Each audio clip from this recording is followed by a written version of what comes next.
Welcome to hot seat. ఈరోజు మన మధ్య కాపుల్లోనే కాకుండా సామాన్యుల కోసం కూడా ఆయన పోరాడే తత్వం ఉన్న మాజీ మంత్రి, ప్రస్తుతం సంచలనంగా మారిన రాష్ట్ర వ్యాప్తంగా సంచలన టాపిక్గా మారిన అంబటి రాంబాబు గారు మనతో ఉన్నారు. వారితో మన హాట్ సీట్ కార్యక్రమం. నమస్తే రాంబాబు గారు. నమస్తే అండి. ఏం సార్, ఎలా ఉన్నారు? ఐఎమ్ గుడ్, బాగున్నాను. ఇప్పుడు మొన్న పరిణామాలు, మీ ఇంటి మీద దాడి జరగడం, మీ మీద దాడి జరగడం, ఇవన్నీ రాష్ట్రం అంతా కూడా అందరూ చూశారు, లైవ్లో చూశారు. దాని గురించి మీతో కొన్ని విషయాలు మాట్లాడదామని, నిజాలు తెలియాలని చెప్పి మేము ఉన్నదన్నట్టుగానే మాట్లాడుకున్నాం. ఇది మాది హాట్ సీట్ కార్యక్రమం. ఓకే, ఎక్కడ మీ పక్షంగానే ఎక్కడ ఉండదు, ఉన్నదన్నట్టుగానే మాట్లాడదాం. వండర్ఫుల్. ఇప్పుడు ఆ రోజు మీరు అక్కడికి వెళ్ళారు సంఘటన దగ్గరికి. ఆ ఫ్లెక్సీ గురించి ఫస్ట్ ఏదో వార్నింగ్ ఇచ్చారు ముందు రోజు ఏమో, తర్వాత గుడికి వెళ్ళారు కదా. గుడికి వెళ్ళి వచ్చిన తర్వాత మీ మీద దాడి చేయడానికి ప్రధాన కారణం ఏంటి అసలు? అంటే నేను అక్కడ ఫ్లెక్సీ కట్టినప్పుడు ఆ ఫ్లెక్సీ దగ్గరికి వెళ్ళి, ఇలా ఫ్లెక్సీలు కట్టడం అనేది దుష్ట సాంప్రదాయం, మీ గురించి మీరు గొప్పగా చెప్పుకునేటువంటి ఫ్లెక్సీలు కట్టుకోండి తప్ప, మా నాయకుల్ని జగన్మోహన్ రెడ్డి గారిని కించపరుస్తూ మీరు ఇలా చేయడం తప్పు, మీరు 24 అవర్స్లో తీసేయండి, లేకపోతే మేమే తీసేస్తామని చెప్పి వచ్చా. నెక్స్ట్ రోజు అప్పుడు 24 గంటలు కూడా కాల యాక్చువల్గా అక్కడే గుడికి వెళ్ళవలసిన ప్రశ్న ఉద్భవించింది. అక్కడే ఎందుకు ఎంచుకున్నారు మీరు? వేరే చాలా వెంకటేశ్వర గుళ్ళు ఉన్నాయి కదా. దగ్గరగా ఉంటుంది, మీకు దగ్గర సెంటర్లో ఉంటుంది, ఫేమస్ కంపారిటివ్గా. అక్కడ 2 టెంపుల్స్ ఉన్నాయి.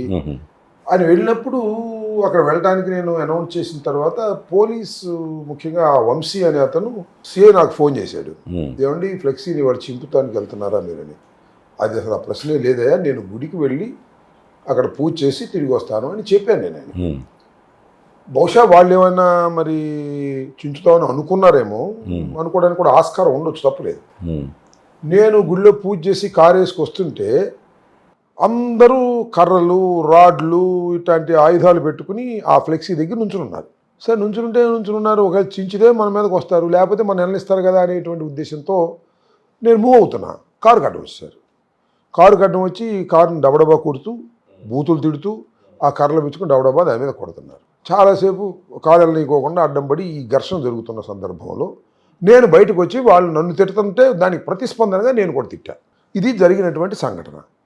అది అయిపోయిన తర్వాత నేను ఇంటికి వచ్చేసాను. దాన్ని టీవీల్లో అంబటి రాంబాబు బూత్ పంచాంగం అని టీవీలో వచ్చింది. నేను చూశాను. చూసి రూమ్లోకి వచ్చి పడుకుని, ఎందుకబ్బా మనం తొందరపడి మాట్లాడామా ఏంటి, ఇది బూతులు వాళ్ళు తిట్టారు, మనం తిట్టడం సమంజసం కాదే ఇంత వయసులో అని అనుకుని, మళ్ళా 4:20, 4:30 ప్రాంతంలో కింద ప్రశ్నంతా పిలిచి, దీని మీద నేను అక్కడ తొందరపడి మాట్లాడి ఉండవలసింది కాదు, నేను ఇది సీఎం గురించి మాట్లాడలేదు, నన్ను ఎవరైతే తిడుతున్నారో వాళ్ళని గురించి మాట్లాడుతూ ఈ నారా చంద్రబాబు నాయుడు పేరు కూడా ఎత్తాను. ఏది ఏమైనా నేను ఆ సందర్భంలో అలా మాట్లాడి ఉండవలసింది కాదు అనేది నేను ఒప్పేసుకుని చెప్పేశాను.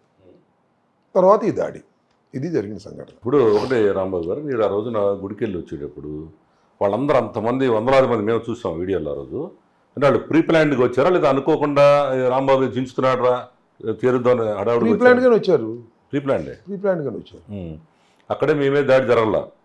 జరిగింది కదా, కారు మీద దాడి జరిగింది. అటాక్ చేశారు, పోలీసులు ఉన్నారు, పోలీసులు సర్దే ప్రయత్నం చేశారు, అటాక్ జరిగింది, కారు కొద్దిగా ధ్వంసం చేశారు, కొద్దిగా పై దెబ్బలే తప్ప అద్దాలేం పగలలేదు, నాకేమీ నష్టం జరగలేదు, వచ్చేసాను. సరే, అయిపోయింది. మీరు అసలు చంద్రబాబు గారిని ఉద్దేశించో లేదా ఎవరిని ఉద్దేశించో 2 బూత్ మాటలు మాట్లాడమా? నిజం కదా? నిజమే కదా. ఎందుకు అంత మాట్లాడాల్సి వచ్చింది మీరు అసలు? అదే స్పర్ ఆఫ్ ది మూమెంట్.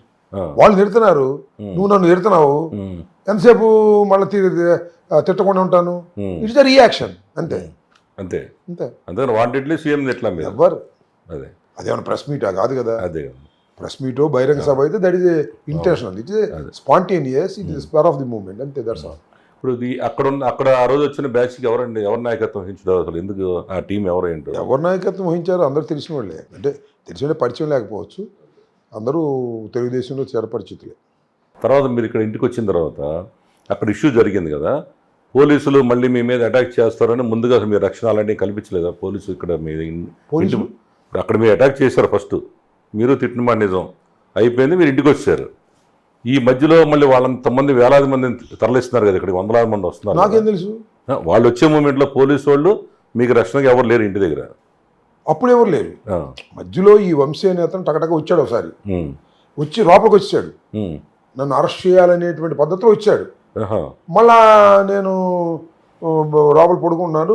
మళ్ళీ నేను టీ షర్ట్ వేసుకుని కిందకి దిగేటప్పటికి ఏం లేదండి వెళ్ళిపోతాను, నోటీస్ ఇవ్వడం కోసం వచ్చాం, మళ్ళీ వద్దన్నారులేండి అని వెళ్ళిపోయాడు. ఉమ్, అంటే ముందు అరెస్ట్ చేయాలనేటువంటి డైరెక్షన్ అతని దగ్గర ఉన్నట్టు, ఉమ్, అతను అరెస్ట్ చేయడానికి వచ్చినట్టు, ఉమ్, ఆ తర్వాత అరెస్ట్ వద్దు ఇప్పుడని వాడిని పంపించినట్టు ఉమ్. నాకు అర్థమైంది. తర్వాత నాకు తెలిసింది. అంటే ముందు అటాక్ చేద్దాం ప్రీ ప్లాన్ ఉన్నారు వాళ్ళు. అంటే ముందు అరెస్ట్ చేయడం కంటే ముందు అటాక్ చేసిన తర్వాత అలర్ట్ చేద్దాం అనేది పోలీస్ అండ్ తెలుగుదేశం కొల్యూడెడ్ అయ్యి నిర్ణయించుకున్నట్టు నాకు అర్థమైంది తర్వాత. తర్వాత అంటే ఆ రోజు నేను కూడా మూడో రోజు వచ్చి మొత్తం పరిశీలించి మేము కూడా వీడియోస్ అవి తీసుకెళ్ళి మన మౌనికతో ఇంటర్వ్యూ కూడా తీసుకెళ్ళాం. వాళ్ళు చెప్పింది ఏంటంటే ఆ రోజున ఈ ఫ్రంట్ నుంచి మిమ్మల్ని అందరినీ వాళ్ళు ఎవరు స్వయంగా ఎమ్మెల్యే భర్త అక్కడ నిలబడి మిమ్మల్ని కొట్టండి రా అని అరుచుకుంటూ తీసుకెళ్ళాడు. నిజమేనా అది? అంటే నేను అక్కడ రూమ్లో ఉన్నా, ఉమ్, బయట గొడవ జరుగుతూ ఉంది, నా గేట్ తీసుకుని లోపలికి వచ్చారు ఉమ్, ఈ గల్లా రామచంద్రరావు అండ్ అదర్స్. ఉమ్. వాళ్ళందరూ లోపలికి వచ్చారు రూమ్లోకి, మీరున్న రూమ్లోకి వచ్చారు. వచ్చేసారు. ఉమ్, వచ్చేసి వాళ్ళు ఏదో కర్రలు పిచ్చి కొట్టబోయారు. మా వాళ్ళు కూడా ఎదురు తిరిగారు, ఒక చిన్న గ్రూపు. ఉమ్, తర్వాత మళ్ళీ వాళ్ళందరూ వాళ్ళు వెనక్కి వెళ్ళిపోయారు. ఉమ్, అప్పుడు సిఐ కూడా వచ్చాడు, ఈ గంగా వెంకటేశ్వర కూడా ఉమ్. వాళ్ళతో పాటు. ఇప్పుడు మీరు తరచుగా గంగా వెంకటేశ్వర అనే పేరు ప్రస్తావిస్తున్నారు. ఎవరైనా గంగా వెంకటేశ్వర ఎవరైనా? ఈ ఏరియాకి ఉన్న సిఐ. పట్టాపురం వస్తుంది. ఎస్, ఆయన నా ఇల్లు ఉన్న ఏరియాకి ఉన్న సిఐ. ఓహో, ఆయన కూడా ఉండి చూస్తూ ఉన్నాడు అంతే, ఎక్కడ ఆపల. చూడటం కాదు, వాళ్ళని తీసుకొచ్చాడు కొట్టిస్తానికి. దగ్గరండి. ఇదేం దారుణం అండి, పోలీసు ఉంది ఆపాలి కదా. అసలు అతను ఇంకో మాట చెప్పాడు, వాళ్ళు వెనకపోయిన తర్వాత సార్ మీరు పారిపోండి, ఈ గోడ దిగి వెళ్ళిపోండి అని చెప్పాడు. మిమ్మల్ని పారిపోమని. గోడ దిగి పారిపోవడం అంటే అంతా నువ్వే కదా వెంకటేశ్వర చేస్తుంది, వీళ్ళందరూ తీసుకొచ్చింది నువ్వే, చెయ్యి ఎంతవరకు చేస్తావో, గోడ దిగి పారిపోవడం కంటే చావటం మంచిదని నా నిర్ణయం, ఇక్కడ వెళ్ళేది లేదేమో చెప్పి కూర్చున్నాను. తర్వాత రాంబాబు గారు మీ రాజకీయ జీవితంలో అనేక సంఘటనలు చూసింటారు. ఆ రోజు రంగా చేసినప్పుడు కూడా మీరు, రంగా గారిని చంపినప్పుడు కూడా రేపల్లో చాలా యాక్టివ్గా మీరు ఆ నిరసనలో పాల్గొన్నారు కదా. అసలు ఒక ప్రజాప్రతినిధి మీద ఈ రాష్ట్రంలో ఇలాంటి దాడిని ఎప్పుడన్నా మీరు చూసారా మీ రాజకీయ జీవితం? సార్ ఇప్పుడు ఇంతకుముందు దాడులు జరిగాయి, ఆ దాడికి ఈ దాడికి ఉన్న డిఫరెన్స్ ఏంటంటే బలోమని వచ్చేయటం, టగటగా రాళ్ళు వేసేయటం, కొట్టేయటం, అందుబాటులో ఉంటే 2 దెబ్బలు వేయటం, మళ్ళీ పావు గంటలో పారిపోవటం, పోలీసులు రావడం పారిపోవటం, జనరల్గా జరిగేది. ఇది జరుగుతూ ఉంది, అనేక సందర్భాల్లో జరిగింది. ఇది ఈజ్ ఎంటర్లీ డిఫరెంట్. ఇది లోకేష్ అని చంద్రబాబు నాయుడు మానిటర్ చేశాడు, నాకున్న సమాచారం. పెమ్మసాని చంద్రశేఖర్ దాని కీలక పాత్ర వహించారు. 5 గంటలకు వచ్చారండి ఇంటి మీదకి. ఇప్పుడు వెళ్ళారు వాళ్ళు 12 దాటిన వెళ్ళారు, అంటే అర్ధరాత్రి 7 అవర్స్. 7 అవర్స్ బీభత్సం చేశారు ఇక్కడ. 10-20 నిమిషాలు నన్ను అరెస్ట్ చేశారు. ఆ తర్వాత నేను ఏం జరిగింది ఏంటి నాకు ఐడియా లేక, పోలీసు సమాచారం లేక, కోర్టులో అటెండ్ అయిన తర్వాత నేను అడిగా ఏం జరిగింది, రాత్రి ఎంత క్షేమంగా ఉందంటే 12 తర్వాత వెళ్ళారు, ఒక బస్సు ఒక కారు కూడా తగలేశారు, 12 తర్వాత వెళ్ళారు అని అన్నారు. తగలబెట్టారా? కారు తగలబెట్టారు. మీ కారు? నాది కాదు, మన నిమ్మకాయ రాజనారాయణ గారు అని ఆయన కారు, సత్తెనపల్లి. సో ఏంటంటే ఈ 7 గంటల సేపు దాడి జరుగుతుంటే పోలీసులు నిస్సహాయంగా ఉన్నారంటే నమ్ముతారా? నిస్సహాయం కాదు, కోఆపరేటెడ్ విత్ దెమ్. దాని ప్లాన్ ఏంటంటే 7 గంటలు ఇక్కడ, 7 గంటల లోపు నాకు కూడా మనుషులు ఉన్నారు కదా, నాకు కూడా పార్టీ ఉంది కదా, వాళ్ళు వస్తారు కదా, అవును, వాళ్ళని రాకుండా జాగ్రత్త చేశారు పోలీసులు. వాళ్ళు ఎవరు రావడానికి వీల్లేదు, వస్తే తరిమి కొట్టారు. ఇక అంతా కలిసి మా వాళ్ళు మన అంతకుముందు ఎక్స్ఎమ్మెల్యేలు శివ కానీ, డైమండ్ బాబు కానీ, మా తమ్ముడు మురళి కానీ, లేకపోతే మన మోదుగుల వేణుగోపాల్ రెడ్డి గారు కానీ, మరి వేమారెడ్డి గారు కానీ, వీళ్ళందరూ గ్యాదర్ అయ్యి ఇక్కడికి రానిట్లేదు వాళ్ళని. వీళ్ళందరూ ఎస్పీ దగ్గరికి వెళ్ళారు. SP has no response. ఇక్కడ దాడి జరుగుతుంటే ఎస్పీ దగ్గరికి టీం వెళ్ళారు.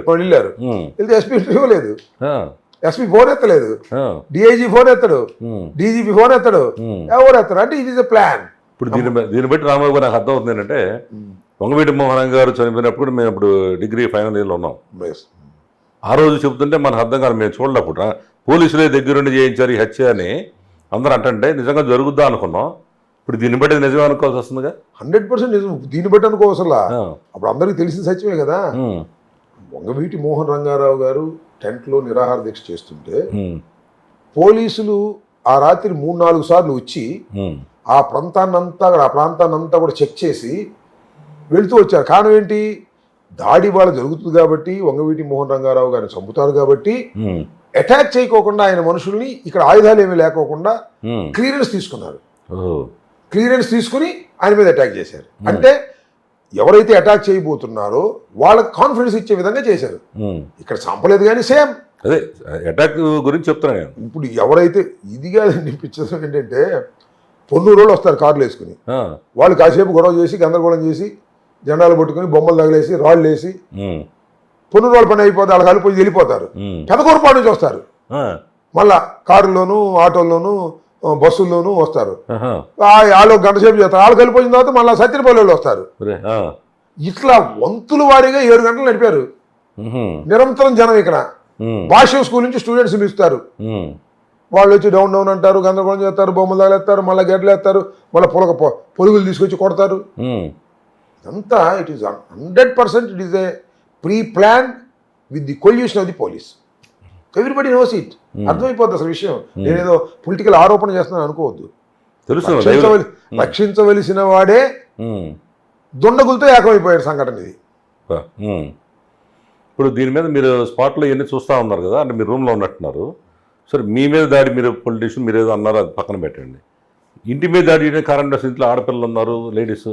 అరాచకం వచ్చి అంటే టోటల్ ఫ్యామిలీనే ఎవరు దొరుకుతాడు వేసేద్దాం అంతే అంటారా? ఈ వాట్ ఈస్ దేర్ ఇంటెన్షన్ అన్నీ అనుకోవాలి మనం. ఉమ్, ఇల్లు బాల్ కొట్టడానికి ప్రయత్నం చేశారు, ఇల్లు డోర్లు బాల్ కొట్టడానికి ప్రయత్నం చేశారు. ఉమ్, ఇంట్లో నా భార్య పిల్లలు ఉన్నారు, వాళ్ళేమో నాకు ఫోన్ చేస్తున్నారు. ఉమ్, వాళ్ళు ఏంటంటే ఇక్కడ నుంచి అసలు నేను ఎలా ఉన్నాను, నా మమ్మల్ని కొట్టారా చంపేశారా అని వాళ్ళు చివరికి వీడియో కాల్ కనపడమంటారు నన్ను. బా, ఉమ్, మా అమ్మాయి ఫోన్ చేసి వీడియో ఆన్ చేయండి డాడీ అంటే నేను చెప్పట్లేదేమోనని, ఉమ్, నా రక్తసిక్తం అయిపోయానేమోనని ఉద్దేశం. బా, వీడియోలో కనపడితే సరే డాడీ అని దే ఆర్ సాటిస్ఫై. ఉమ్, మీరేమో వీళ్ళ కోసం ఆలోచిస్తారు. నేనేం వీళ్ళ కోసం మా అమ్మాయి అమెరికా నుంచి ఫోన్ చేసి మీరు వీడియోలో కనపడాలి ముందు అంటుంది. అంటే నన్ను చంపేశారేనో కొట్టేశారేనో నేను ఆపదలో ఉన్నానో వచ్చేస్తుంది. దాడి అంతా చూస్తున్నారు కదా, కొన్ని వందల మంది జనం ఇంటి మీద పట్టడంలో ఒక పక్కన మంట వస్తూ ఉంది. సో చంపేశారేమో మా డాడీ అనే విధంగా మా అమ్మాయి అమెరికా నుంచి అమ్మాయి డాడీ మీ వీడియో ఒకసారి ఆన్ చేయండి అంది. వీడియో ఆన్ చేశా, సరే డాడీ అని మళ్ళీ మామూలుగా మాట్లాడి. అంటే ఒకటి మీ కుటుంబ సభ్యులే కాదు, వీడియో చూస్తున్న మన టీవీలో చూస్తున్న ప్రతి ఒక్కరు కూడా ఏదో జరిగిపోయింది, ఇప్పుడు మీరేం కనబట్టలా, అవును అక్కడ లోపల మీరు ఉన్నారు, ఇక్కడ బేభత్సం బయట అంతా కనబడుతుంది. నీలాంటి మిత్రులు చాలా మంది నా దగ్గర ఫోన్ ఆన్లో ఉంది కదా, అప్పుడు are you safe, what happen there అని ఇట్లా పెట్టారు. ఆర్ యూ సేఫ్ అన్నప్పుడు ఐఎమ్ సేఫ్ టిల్ నౌ అని పెట్టాను నేను. అప్పుడు వరకు క్షేమంగా తర్వాత ఏం జరిగి తెలియదు కదా, అవునవును, ఏ క్షణంలో ఏమైనా జరగచ్చు. అంత మాబ్ అక్కడ క్రియేట్ చేసి మేము కూడా ఏంటో ఆ రోజు హైదరాబాద్లో ఉన్నాం, అక్కడి నుంచి చూసి మీ పిఏకి ఫోన్ చేసి ఎలా ఉన్నారైనా గంట అడుగుతున్నాం. అప్పుడు చెప్పాడు పోలీసులు వచ్చారండి, అరెస్ట్ చూపిస్తున్నారని. 6 గంటల నుంచి అరెస్ట్ చేయండి అని లాస్ట్ 10 గంటలకి ఇప్పుడే వచ్చారని తీసుకెళ్తున్నారని. 10-20 తీసుకెళ్ళారు. సరే, అయితే ఒకటి ఏంటంటే అసలు మనం ఊహించని సంఘటన కదా. సరే, ఏదైనా సరే దాడి జరిగింది, దాడి జరిగిన తర్వాత ఇప్పుడు మీరు యాజ్ అడ్వకేట్ కూడా మీరు ఒకే సంఘటన మీద దాదాపు ఎన్ని కేసులు పెట్టారు? 36 అని అంటున్నారు. అంటే ఈ కేసు మీద 16 మొత్తానికి ఆ నంబర్ నాకు గుర్తులేదు, నేను పేపర్లో చూశాను. తర్వాత దీని మీద క్వాష్ పడేశారు. సేమ్ ఫ్యాక్ట్స్ మీద మల్టిపుల్ ఎఫ్ఐఆర్స్ ఉండటానికి వీలు లేదనేది that is the judgment of the high court. అవును, దాన్ని కోర్ట్ చేస్తే కనబడిన కూడా క్వాష్ చేస్తారు. క్వాష్ అయినాయండి అన్నీ అని అయిపోయింది. ఇప్పుడు దీని మీద ఒక కేసు అండి మీ మీద ఉంది ఇప్పుడు. ఎస్, ఎక్కడ ఏపీఎస్ చంద్రబాబు నాయుడు గారిని నేను దూషించాననే దాని మీద నల్లపాడు పోలీస్ స్టేషన్ రిజిస్టర్ అయిందే మెయిన్ కేసు. కడవాయన్ని ఎవిడెన్స్ గా పెట్టుకుంటారు, అంతే ఒకటే. అది court has given such an order. ఇప్పుడు తర్వాత మొత్తం ఏంటంటే మీ మీద 36 కేసులు ఉన్నాయి అంటున్నారు, నిజమేనాయండి? ఎక్కడి అవన్నీ? ఈ పోలీస్ కేసులే. ధర్నా జరిగినప్పుడు మొన్న ఇప్పుడు 2 కేసులు పెట్టారంట. నేను ఎక్కడ ఇక్కడ నుంచి బయలుదేరా కదా, రాజమండ్రి నుంచి బయలుదేరి వచ్చేటప్పుడు మళ్ళీ తర్వాత కూడా పెట్టారు. ఇప్పుడు మళ్ళీ 2 కేసులు పెట్టారని నాకు అంటున్నారు. How for is true I don't know. అక్కడ మన ఇది రాజమండ్రిలో, ఇక్కడ గుంటూరులో పెట్టారని అంటున్నారు. How for it is true I don't know. తర్వాత ఇప్పుడు మీ మీద రాత్రి మిమ్మల్ని పోలీస్ స్టేషన్ తీసుకెళ్లారు కదా, ఏం జరిగిందండి పోలీస్ స్టేషన్లో? పోలీస్ స్టేషన్ తీసుకెళ్లారు, బెల్ట్ తీశారు. మీది? నా బెల్ట్ తీసేయమన్నారు, తీసాము. ఇది సేమ్, ఇది ఉంది హెల్త్కి సంబంధించింది. ఇది తీసేయమన్నారు, తీసాను. వాచ్ తీసాను. ఈ జేబులో ఏమీ లేవు. ఒక వైర్, మా ఫోన్లన్నీ కూడా ఇక్కడ ఇచ్చేసి వెళ్ళిపోయి నాకు అర్థమైపోయి లాకప్లో వేశారు. డ్రెస్సు మిమ్మల్ని లాకప్లో? అదేంటి లాకప్లో వేశారు. సరే లాకప్కి వెళ్ళాను. వెళ్ళి గేమ్ చేస్తాం 10:30 అయింది. మొత్తానికి ఏదో టిఫిన్ పెట్టారు, వాటర్ ఇచ్చారు. 11 ఆ ప్రాంతాల్లో ఇక కిందే పడుకున్నా. నల్లపాడు పోలీస్ స్టేషన్లో లాకప్లో పడుకున్నా. అంటే జనరల్గా ఇప్పుడు చాలా కేసులు పొలిటికల్ కేసులు చూస్తాం. మీరు ఒక మాజీ మంత్రి, సీనియర్ సిటిజన్ కూడా. ఎంత మీ ఏజ్ ఎంత రాంబాబు గారు? 68. మరి మీరేమో అట్లా కనబట్టలా, మీరేమో డ్యాన్స్ చేస్తారు, పాటలు పాడతారు, మీకు అది కనబట్టలా. సరే, యాజ్ ఏ సీనియర్ సిటిజన్గా, మాజీ మంత్రిగా, మంచి ఫేమ్ ఉన్న పొలిటీషియన్గా, అన్నిటికీ మించి ఈ ప్రభుత్వం రావడానికి కారణమైన కాపు కమ్యూనిటీ పెద్దగా ఇన్ని క్వాలిఫికేషన్ వాళ్ళు మిమ్మల్ని కూడా లాకప్లో వేశారు, కిందే పడుకున్నారు. కిందే. తర్వాత ఏం జరిగిందండి? రాత్రి మీరు ఏంటంటే రెండో రోజు ఒక స్టేట్మెంట్ ఇచ్చారు కోర్టుకు వచ్చినప్పుడు, నన్ను 2 కాళ్ళు పగలు తీశారని. నిజమేనా? నమ్మచ్చా? అబద్ధం చెప్పాల్సిన అవసరం నాకేముంది? ఆఫ్టర్ ఆల్ ఇద్దరు గవర్నమెంట్ ఎంప్లాయీస్ మీద వాళ్ళు చెయ్యని దాన్ని నేను చేసినట్టుగా చెబితే ఇంకా నాకు విలువ ఉంటుంది? నాకేం విలువ ఉండదు. So it is a fact. రాత్రి 2:30కి ఒక కానిస్టేబుల్ వచ్చాడు, లాకప్లు తీశారు. తీసిన తర్వాత రండి సార్ అన్నాడు. ఏంటి అన్న? ఒక అట్ట, పేపర్లు, పెన్ను పెట్టుకున్నాడు. సార్ మీ స్టేట్మెంట్ తీసుకోవాలన్నాడు. ఇప్పుడేం స్టేట్మెంట్ అన్న? లేదు తీసుకోవాలన్నా. ఆ కొంచెం పైన ఈ ఖచ్చితంగా సెల్ పైనే అప్స్టేర్ ఉంది. నేను ఫస్ట్ టైం అక్కడ దాకా వెళ్తాం. పైకి తీసుకెళ్ళారు. పైకి తీసుకెళ్తే ఒక చిన్న హాల్ లాగా, ఒక రూమ్ లాగా ఉంది. అది సరిగ్గా లేదు. 2 బెడ్లు ఉన్నాయి. ఆ 2 బెడ్ మీద ఇద్దరు పడుకుని ఉన్నారు. వాళ్ళు బహుశా కానిస్టేబుల్స్ అయి ఉంటారని అనుకున్నాను నేను. వాళ్ళిద్దరిని వెళ్ళిపోమన్నారు, వెళ్ళిపోయారు. కాటు ఎదురుగా చైరు, ఈ పక్కన చైరు ఉంది. నన్ను ఆ చైర్లో ఇటు చూపిస్తే చైర్లో కూర్చున్నాను. ఈ కానిస్టేబుల్ చైరు టక్కన 3 వచ్చారు. ఆ 3లో గంగా వెంకటేశ్వర్లు, ఈ ప్రాంతానికి చెందిన సిఐ ఉన్నాడా? వంశీ. వంశీ అంటే ఎవరండి? వంశీ అంటే ఆ నల్లపాడు పోలీస్ స్టేషన్ సిఐ. ఓహో. ఇద్దరు వచ్చారు. అతనితో పాటు మఫ్టీలో కానిస్టేబుల్ వచ్చాడు. వచ్చిన తర్వాత అతను బాధపడిపోతున్నాడు. వంశీ, మీరు సీఎం గారిని తిట్టారు సార్, మాకు చాలా ప్రెషర్ ఉంది సార్, మేము తట్టుకోలేకపోతున్నాం సార్ అని బాధపడతాడు. టిట్టా పెట్టుకుని ఏదో మదన పడిపోతున్నాడు బహిరంగానే. సరేనయ్యా, తిట్టడం సీఎం తిట్టలేదే, నేను ఏదో జరిగిపోయింది, దానికి వివరణ కూడా ఇచ్చాను అని అన్నా. ఏదైనా మీరు సీఎంని తిట్టడం, ఈ 70 ఏళ్ళలో ఏంటి సార్ మీరు ఆ రకంగా అగ్రెసివ్గా ఉంటాం అన్నాడు. నా తత్వం అంతేనయ్యా, నేను అగ్రెసివ్గానే ఉంటాను, నేను మొట్టమొదటి నుంచి అంతేను, నేను చేయగలిగింది ఏదో అయిపోయింది, వివరణ ఇచ్చేసాను అన్నా. లేదు సార్, మీ మీద చాలా ప్రెషర్ ఉంది సార్, మాకు అది సార్ సార్ ఏదో మదన పడుతున్నాడు. అంటే ఏం చేస్తారా, కొడతారా ఏంటన్న? కాదు సార్, మీకు తెలియట్లేదు మా పరిస్థితి అన్నాడు. అని ఈ కానిస్టేబుల్కి ఏదో సైక్ చేశాడు. ఆ కానిస్టేబుల్ నన్ను లేగమన్నాడు. మిమ్మల్ని లేచా, చేయి తీశాడు. కూర్చోండి అన్నాడు. కింద ఈ గోడ ఉంటుంది కదా, ఈ గోడ దగ్గర కూర్చోబెట్టారు.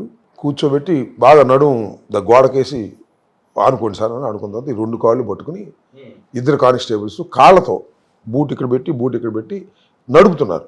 ఇద్దరు కొంత దూరం సాగదీసిన తర్వాత నాకు ఇవన్నీ దాన్ని ఏమంటారు, క్రాంప్స్ బట్టి అప్పటికి స్టేనే ఉన్నాను కదా, అబ్బా అన్న తర్వాత మళ్ళీ ఆగారు.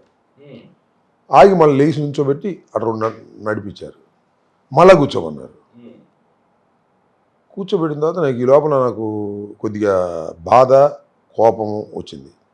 అంటే భయం ఏమి రాలే, చంపేస్తారని అనుకోను, కొడతారని నిర్ణయానికి వచ్చేసాను. ఇప్పుడు వంశీ గారు గుర్తుపెట్టుకోండి, నేను ఎక్స్ మినిస్టర్ని, ఈ రాష్ట్రాన్ని పరిపాలించిన ప్రభుత్వంలో ఒక భాగస్వామి. నేను 68 ఇయర్స్ సిటిజన్, నేను సీనియర్ సిటిజన్ని. నన్ను మీరు చేస్తుంది ఏంటో నాకు అర్థం కావట్లేదు, జాగ్రత్త ఆలోచించుకోండి ఒకసారి అంటే. లేదు సార్, మాకు ఇది సార్ అన్నీ మళ్ళా పగలు తీసే కార్యక్రమం చేశారు.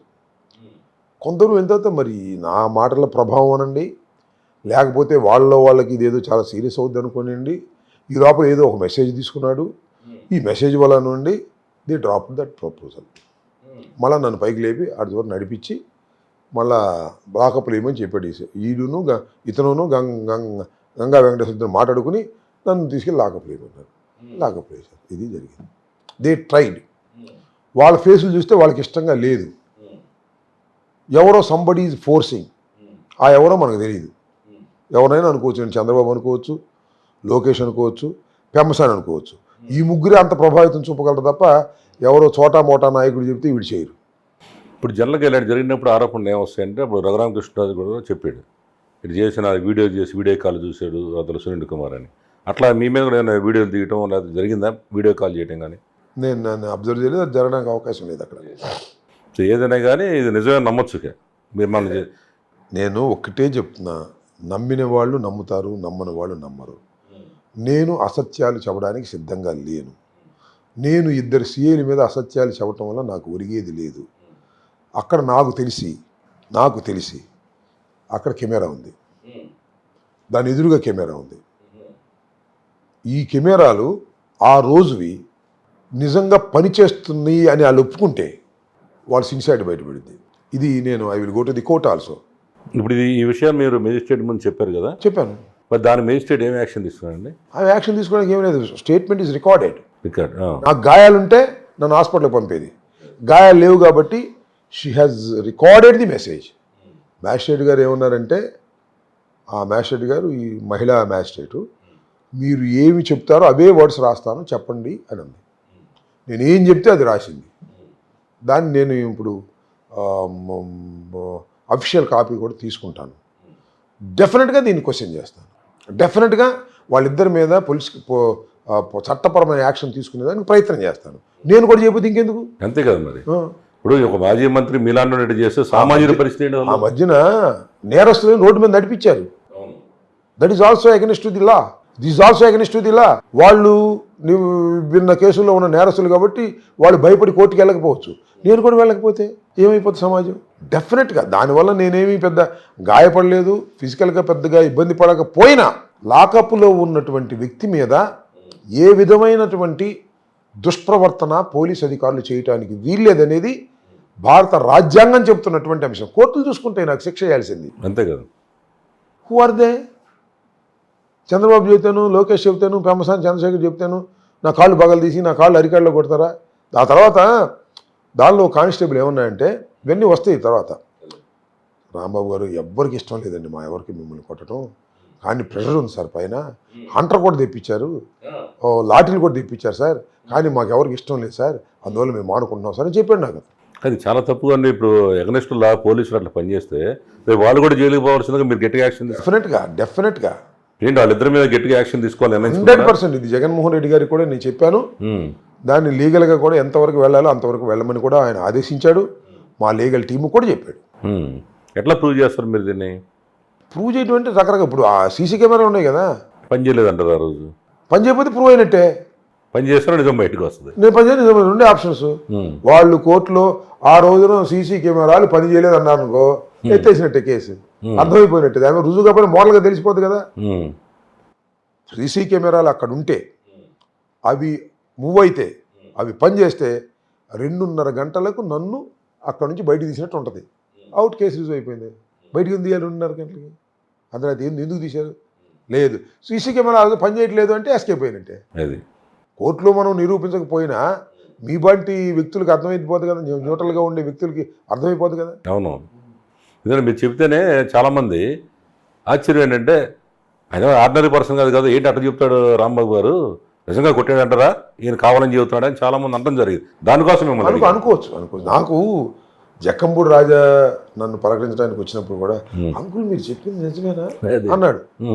రాజా ఎందుకు అనుకుంటున్నావా, నేను ఆఫ్టర్ ఆల్ ఇద్దరు సీఏల మీద అబద్ధం చెప్తానా, జరిగినట్టు చెప్పాను రాజా అంటే నమ్మశక్యం కానటువంటి అంశం అది. ఇప్పుడు మీ బోటి వాళ్ళు కానీ లేకపోతే ఇంకోళ్ళు కానీ అంబటి రాంబాబుని తీసుకెళ్ళి అర్ధరాత్రి పూట ఇద్దరు సీఏలు హెరాస్ చేయడానికి ప్రయత్నం చేశారంటే ఇట్ ఈస్ నాట్ బిలీవబుల్. అందుకని 1-2 సార్లు అవుతున్నారు, నమ్మకం కాదు. 1-2 సార్లు నిజమా అని అడుగుతున్నారు. ఇది ఫ్యాక్ట్. ఏ మాత్రం అబద్ధం లేదు, ఏ మాత్రం ఒక్కటి కూడా ఎక్కువ కూడా చెప్పలేదు నేను. సరే, తర్వాత సార్ అయిపోయింది, మీరు అక్కడి నుంచి మిమ్మల్ని రిమాండ్ చేశారు, మీరు రాజమండ్రి కోరినట్టున్నారు. రాజమండ్రి జైలు జీవితం గురించి కొన్ని విషయాలు తెలుసుకున్నారు. ఫస్ట్ టైంకి మీరు జైలుకి వెళ్ళింది ఇప్పుడు, ఇంతకుముందు ఎప్పుడు వెళ్ళారా? ఇదే ఫస్ట్ టైం. మీ జైల్లో అడుగు పెట్టినప్పుడు ఎలాంటి ఫీలింగ్ కలిగింది రాంబాబు గారు? మళ్ళా వచ్చేస్తాగా అని ఫీలింగ్ కలిగింది. అది 1 నెల 2 నెలల 3 నెలలు అంతే. తెల్లారిగా 2ంటికి వెళ్ళాను, 2 కాదు 4 ఎంత అయింది. ఆ సూపరింటెండెంట్ జైలరు రికార్డు తీసుకున్నారు, చెక్ చేశారు. ఇక్కడ రూల్స్ ఉంటాయండి, రూల్స్ ప్రకారం మీరు ప్రవర్తించాలి, ఉమ్, రూల్స్ ప్రకారం మీరు ప్రవర్తిస్తే మీకు ఇబ్బంది ఉండదు, మాకు ఇబ్బంది ఉండదు అని సూపరింటెండెంట్ చెప్పాడు. ఉమ్, డెఫినెట్గా sir, according to rules will move. Um, మేమేదో టీవీలో చూసి మేమేదో ఇది అనుకోమాకండి, ఉమ్, ఇక్కడ ఏ విధమైన రూల్స్ ఉంటే ఆ విధమైన రూల్స్ ప్రకారం వెళ్తామని చెప్పి ఉమ్, తీసుకెళ్ళారు. ఒక బ్యారక్లో దుప్పటి చాప ఇచ్చారు. ఉమ్, నిద్ర లేదు కాబట్టి పడుకున్నాను. ఉమ్, ఒక 2-3 అవర్స్ నిద్రపోయాను. ఈ పొద్దున్నే లెగ్గొట్టారు. ఉమ్, 6:30కి లెగ్గొట్టారు, కానీ నేను లెగవలేదు. ఉమ్. అదే ఏదో టిఫిన్ తీసుకొచ్చారు. టిఫిన్ అంటే అక్కడ లోకల్గా ఉండే పులిహార ఏదో ఉండే, కానీ అందరికీ మీకు సెపరేట్ బ్యారక్ ఇచ్చారా, అందరితో పాటు ఉన్నారు సపరేట్ బ్యారక్. మీరు ఒక్కలేనా? ఒక్కడే. ఉమ్, ఎవరు విఐపీస్కి గ్రూప్తో ఎవరు, ఎందుకంటే అక్కడ ఉండే వాళ్ళు శిక్ష పడిన వాళ్ళు కావచ్చు, లేకపోతే రిమాండ్ ఖైదీలు కావచ్చు, వాళ్ళు ఏదన్నా మనకు ప్రాణహాని చేస్తారనేది వాళ్ళకు ఉన్నటువంటి సందేహాలు. ఉమ్, అందువల్ల మనం జాగ్రత్తగా చూసుకోవాల్సిన బాధ్యత కూడా ఉమ్, జైలు అధికారుల మీద ఉంటుంది. ఉమ్, నైట్ టైం 6:30కి బ్యారక్ క్లోజ్ చేస్తే ఉమ్, మార్నింగ్ 6:30కి ఓపెన్ చేస్తారు. ఉమ్, ఈ తాళాలన్నీ ఇక్కడ కూడా ఉండవు, ఉమ్, ఇవన్నీ గేట్ దగ్గరికి వెళ్ళిపోతాయి, సూపరింటెండెంట్ ఛాంబర్ దగ్గరికి పెడతారు. ఉమ్, సో ఎవరికి తీసే హక్కు ఉండదు. ఉమ్, అందువల్ల నన్ను ఒక్కడనే సింగిల్గా పెడతారు. వాటర్ ఉంటుంది తాగడానికి, బెడ్ ఉంటుంది, ఉమ్, బాత్రూమ్ అటాచ్డ్గా ఉంటుంది. ఉమ్, సో మళ్ళా 6:30 వరకు ఏదో పెద్ద ఆర్డర్స్ ఉంటే తప్ప తీరు, ఉమ్, దానిలో పడుకోవడం, నిద్రపోవటం సింగిల్గానే పెడతారు. ఏ విఐపీనైనా ఈ సోల్గానే ఉంటారు దానిలో. అంటే బెడ్ అంటే మామూలు మంచం లేకుండా కింద మంచం అనేది లేదు, కిందే. ఒక జమకాన, ఒక రగ్గు, ఉమ్, దాని మీద పడుకోవటం అంతే. ఉమ్. ఇప్పుడు 18 రోజులు మీరు జైల్లో ఉన్నారు. 18 రోజుల పరిస్థితి ఇదే. అంతే.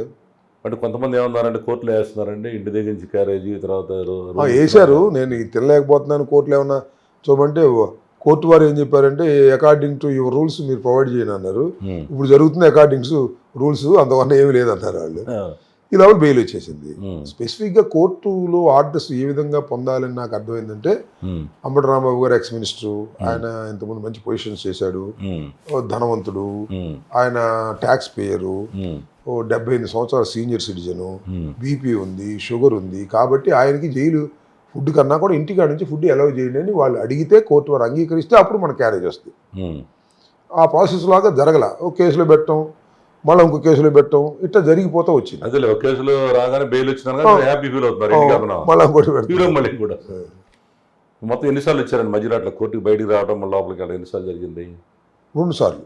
2 times. ఫస్ట్ దానిలో బెయిల్ వచ్చింది. ఉమ్, బెయిల్ వచ్చే రోజునే మళ్ళీ ఇంకో కేసులు పెట్టారు. ఉమ్, మళ్ళీ దానిలో బెయిల్ వస్తుందని తెలిసి ఉమ్, మళ్ళా లాటరీ కేసు అని సత్యనపల్లి దానిలో పెట్టారు. ఉమ్, పెట్టి దానికి రిమాండ్ ఇప్పించారు. ఉమ్, ఆ తర్వాత మళ్ళీ బెయిల్ వస్తుందని తెలిసి మళ్ళీ ఇంకో కేసు పెడతారనేటువంటి అనుమానం వచ్చింది మాకు. ఉమ్, వచ్చి దాన్ని క్యాష్ కేసాం. అదేంటంటే 307ను 2019లో ఎలక్షన్ల సమయంలో కోడెల శివప్రసాద్ గారు ఒక గ్రామానికి వెళ్ళినప్పుడు ఆయన మీద అక్కడ అటాక్ జరిగింది. ఉమ్, ఈ హ్యాస్ గివెన్ ఏ కంప్లైంట్. దానిలో నా పేర్లు ఏమి లేవు. ఉమ్, కంప్లైంట్ ఇచ్చాడు, నా పేరు కూడా అటాచ్ చేయాలని అనుకున్నారు. ఆ తర్వాత అప్పుడు ఈ మన రాజశేఖర్ బాబు మా ఎస్పీ, ఇప్పుడు కమిషనర్ ఆఫ్ విజయవాడ, ఉమ్, ఆయన ఎంక్వైరీ చేసి, సార్ మీరు దానిలో సంబంధం లేదు సార్, మిమ్మల్ని డిలీట్ చేసేస్తున్నాం అని చెప్పాడు. అప్పుడు ఉమ్, డిలీట్ చేసినట్టు కూడా పెట్టారు, ఉమ్, నెంబర్ గాల, ఉమ్, మళ్ళీ దాన్ని విత్డ్రా చేసుకున్నారు. ఉమ్, ఓహో దీనిలో మళ్ళీ 307లో పెట్టబోతున్నారు. 307 అంటే కొన్నాళ్ళు ఎక్కువ పట్టి పెట్టొచ్చు అనేటువంటి సందేహం మా సుధాకర్ రెడ్డి గారికి, సుదర్శన్ రెడ్డి గారికి అడ్వకేట్స్ కలిగింది. కలిగి దీన్ని క్వాష్ వేద్దాం అన్నారు. క్వాష్ వేశారు. క్వాష్ వేస్తే వాళ్ళు ట్రై చేశారు దీనిలో పెడదామని. ఆ నెంబర్ కానీ ఛార్జ్ షీట్ కాపీ మా దగ్గర ఉంది. దానిలో వీరి మీద కేసు నిరూపణ కాలేదు అని రాసి కింద మా పేర్లు రాశారు. అది ఉందని గమనించిన తర్వాత వాళ్ళు పారిపోయారు. అప్పుడు మేము ఎట్టి పరిస్థితుల్లో ఈ కేసులో అంబటి రాంబాబు గారిని అరెస్ట్ చేయము అని హైకోర్టు ముందు చెప్పిన తర్వాత ఈ బెయిల్లో రిలీజ్ అవుతుంది. తర్వాత మీరు జైల్లో ఉన్నప్పుడు మీద తోటి ఖైదీలు బయట అందరూ కలుసుకునే వాళ్ళ, లేదంటే మీరు ఒక్కళ్ళే లోపల ఉండేవాళ్ళు? డే టైం దూరంగా ఉంటారు. మనతో పాటుగా లైఫ్ పడిన వాళ్ళు, శిక్ష పడిన వాళ్ళు, వాళ్ళందరూ భోజనాల దగ్గర అక్కడక్కడ కలుస్తారు. అందరు కలుస్తారు. వాళ్ళకి వచ్చే భోజనం కదా నాలుగు నుంచి పెట్టి అందరు కలిసే భోజనం చేసేవాళ్ళ? లేదు, ఓవర్కాల్ ప్లేట్ తెచ్చుకుని తినేవాళ్ళు. అప్పుడేంటి సార్ వాళ్ళు బాధపడ్డారు ఎవరన్నా మిమ్మల్ని పెట్టడం ఏంటండి? అట్లా బాధపడటం జనరల్గా సింపతి చూపిస్తారు కదా రాంబాబు గారు లాంటి వాళ్ళు రావటం ఏంటి ఇక్కడికి అని అన్నారు. అవన్నీ పెద్ద వాళ్ళ బాధలు వాళ్ళకు ఉంటాయి, వాళ్ళకి పేరులు రాలేదని, ఉమ్, వాళ్ళ శిక్ష పడిందని, ఇవన్నీ వాళ్ళ బాధల్లో వాళ్ళు ఉన్నారు. ఉమ్, మన ఇక్కడ సత్యనపల్లి వాళ్ళు కూడా కొంతమంది ఉన్నారు ఒక మర్డర్ కేసులో ఎక్కి, అలాగే గుంటూరు వాళ్ళు కూడా కొంతమంది ఉన్నారు ఫోక్సో కేసులో పడ్డోళ్ళు. ఉమ్, వీళ్ళందరూ తమ తమ బాధలు చెప్పుకునే కార్యక్రమం చెప్తుంటారు. ఉమ్. ఇప్పుడు జైల్లో స్టాఫ్ ఎలా బిహేవ్ చేస్తారండి మీ పట్ల? There very reasonable. ఉమ్, వాళ్ళేం మన డిస్టర్బ్ చేసేవాళ్ళు కాదు. ఉమ్, మనం ఏదన్నా ఆ రూల్స్కి వ్యతిరేకంగా ఉంటే వాళ్ళు చెప్పేవాళ్ళు తప్ప స్టాఫ్ ఇప్పుడు కూడా. కాకపోతే వాళ్ళు నాకు సంబంధించి ఏంటంటే మీరు జనరల్ ప్రిజనర్స్తో కలవద్దు, కలిస్తే ఏదైనా జరిగితే మేము ఇబ్బంది పడతాం ప్రమాదం అనే ఉంటుందని. ఫీలింగ్తో ఉండేవాళ్ళు. ఉమ్, జైలు జాగ్రత్తగా ఉంటుంది. ఉమ్, వాళ్ళు ఫుడ్ మనకి ఇవ్వలేరు, మనం బయటికి తీసుకురాలేదు తప్ప ఉమ్, మర్యాద వ్యవహారంలో ఈ పోలీసు లాగా వాళ్ళు వ్యవహరించరు. ఉమ్. చాలా డిసిప్లిన్గా ఉంటారు. ఇప్పుడు జైల్లో ములాఖతు మీద వచ్చేవాళ్ళు కదా, వారానికి 2 రోజులు ఆయన ఇస్తారు. అట్లా ఎంతమంది వచ్చి ఉంటారు? అంటే ఒక్కసారి 10 మందిని పంపుతారా? ఇద్దరు లేదు, ముగ్గురే పంపుతారు. ముగ్గురిని. ముగ్గురిని. ఉమ్, ఒకసారి ఫస్ట్ టైం వచ్చినప్పుడు రాజా, మా అల్లుడు, అనిలు, నా పియరావులు, వీళ్ళు ముగ్గురు వచ్చారు ఫస్ట్ టైం. ఉమ్, నెక్స్ట్ టైము జక్కంపూడి రామ్మోహన్ రావు, జక్కంపూడి కాదు, మన ముద్దగడ పద్మనాభం గారు, ఉమ్, ఇంకెవరో ఇద్దరు వచ్చారు నాకు గుర్తురాట్ల. ఈయన మన తోట త్రిమూర్తులు గారు, ఉమ్, కూడా ఎవరో స్ట్రైక్ అట్లా వాళ్ళు. తర్వాత తమ్మినేని సీతారాం గారు, భరత్, మన జడ శ్రావణ కుమార్ గారు, ఉమ్. ఈ ముగ్గురు ఎవరు వచ్చారు. ఇప్పుడు మీరు ఇంత తొందరగా బెయిల్ వస్తా ఉన్నారా? ఇంకా లాంగ్ టర్మ్ ఉండాల్సిన? నేను ఇంత తొందరగా బెయిల్ వస్తుంది అనుకోలేదు. ఉమ్, రియల్లీ నేను I prepared more time than this. Um, ఇగో ఈ 307లో కూడా పెడతారని, ఉమ్, మళ్ళా ఏదో లిక్కర్ కేసు అని ఈ మధ్యన మన నాగేశ్వరరావు గారిని ఉమ్, వాళ్ళని పెట్టారు మొన్న. ఉమ్, దానిలో కింద ఎక్కడో నా గురించి కూడా సరే గుంటూరులో ఈ లిక్కర్ కాంట్రాక్ట్ అన్ని కూడా అంబటరాంబాబు బినామీలకు పెట్టారు, ఇచ్చారు అని. ఉమ్, దాన్ని డెవలప్ చేస్తారేమో, ఉమ్, దానిలో కూడా ప్రొడ్యూస్ చేస్తారేమో, ఈ రకంగా వెంటబడేటువంటి కార్యక్రమం చేస్తారనేది నేను.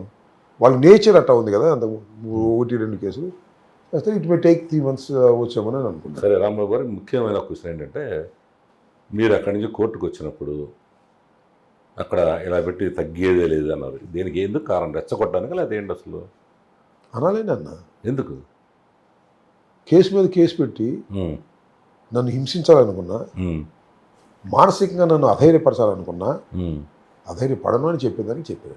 ఉమ్, అట్లా అధైర్యపడను. ఉమ్, మీరు కేసు మీద కేసు పెడితే ఇంకా ధైర్యాన్ని పెంచుకుంటా తప్ప నేను వెనక్కి రాను. ఇప్పుడేం మైక్ లేదు కదా, నేను మాట్లాడటం లేదు కదా మీడియా ముందు. ఉమ్, ఒక సిగ్నల్ ఇచ్చాను, ఉమ్. దట్ నేను ఇంటెన్షనల్లీ ఇచ్చాను. నేను దాన్ని ఏమి పొరపాటుని ఇచ్చాను ఎప్పుడు అనుకోలేదు, కావాలని ఇచ్చారు. కావాలని ఇచ్చాను. ఉమ్. దాని మీద అసెంబ్లీలో కూడా మన చర్చ జరిగింది. ఎందుకు? ఎవరు మన హోంమంత్రి గారు కూడా ఏమంటుంది అసెంబ్లీలో అక్కడ ఏంటి ఆయన అట్లాంటి రెచ్చగొడతాయని తగ్గేది అంటామేంటి అని మీ గురించి చాలా హోంమంత్రి కామెంట్ చేసింది. తెలుసా మీకు ఆ విషయం? ఆమె హోంమంత్రికి ఆమె ఏం మాట్లాడితే నాకు అర్థం కాదు తప్ప ఉమ్, నీట్గా మాట తప్పే ఉందా దానిలో? Um, what is wrong in it? నేను తగ్గనని చెప్తున్నాను, ఉమ్, మీరు తగ్గించాలన్నా. అంటే నా పొగరు దించడానికి మీరు జైల్లో పెట్టారా, నేరం చేశాను పెట్టారా? Um. What is the logic it? నా పొగరు దించాలని మీరు పెట్టారు అంతే కదా. Hmm. నా పొగరు దిగదని చెప్పా దిగదు. అంతే. ఉమ్, ఇంకా అంతటితో అయిపోయింది. ఇంకో కేసు పెడితే ఇలానే ఉండి ఉమ్, ఆ, ఎక్కడ నేను అనేది ఏంటంటే వాళ్ళ ఉద్దేశం ఏంటి?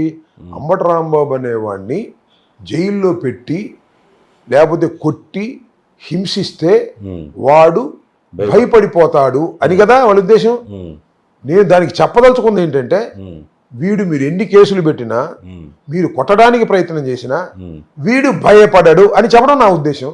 ఉమ్, నాకు మైకులు లేవు, ఆమెకి శాసనసభలో మైక్ ఉంది కాబట్టి చెప్పింది.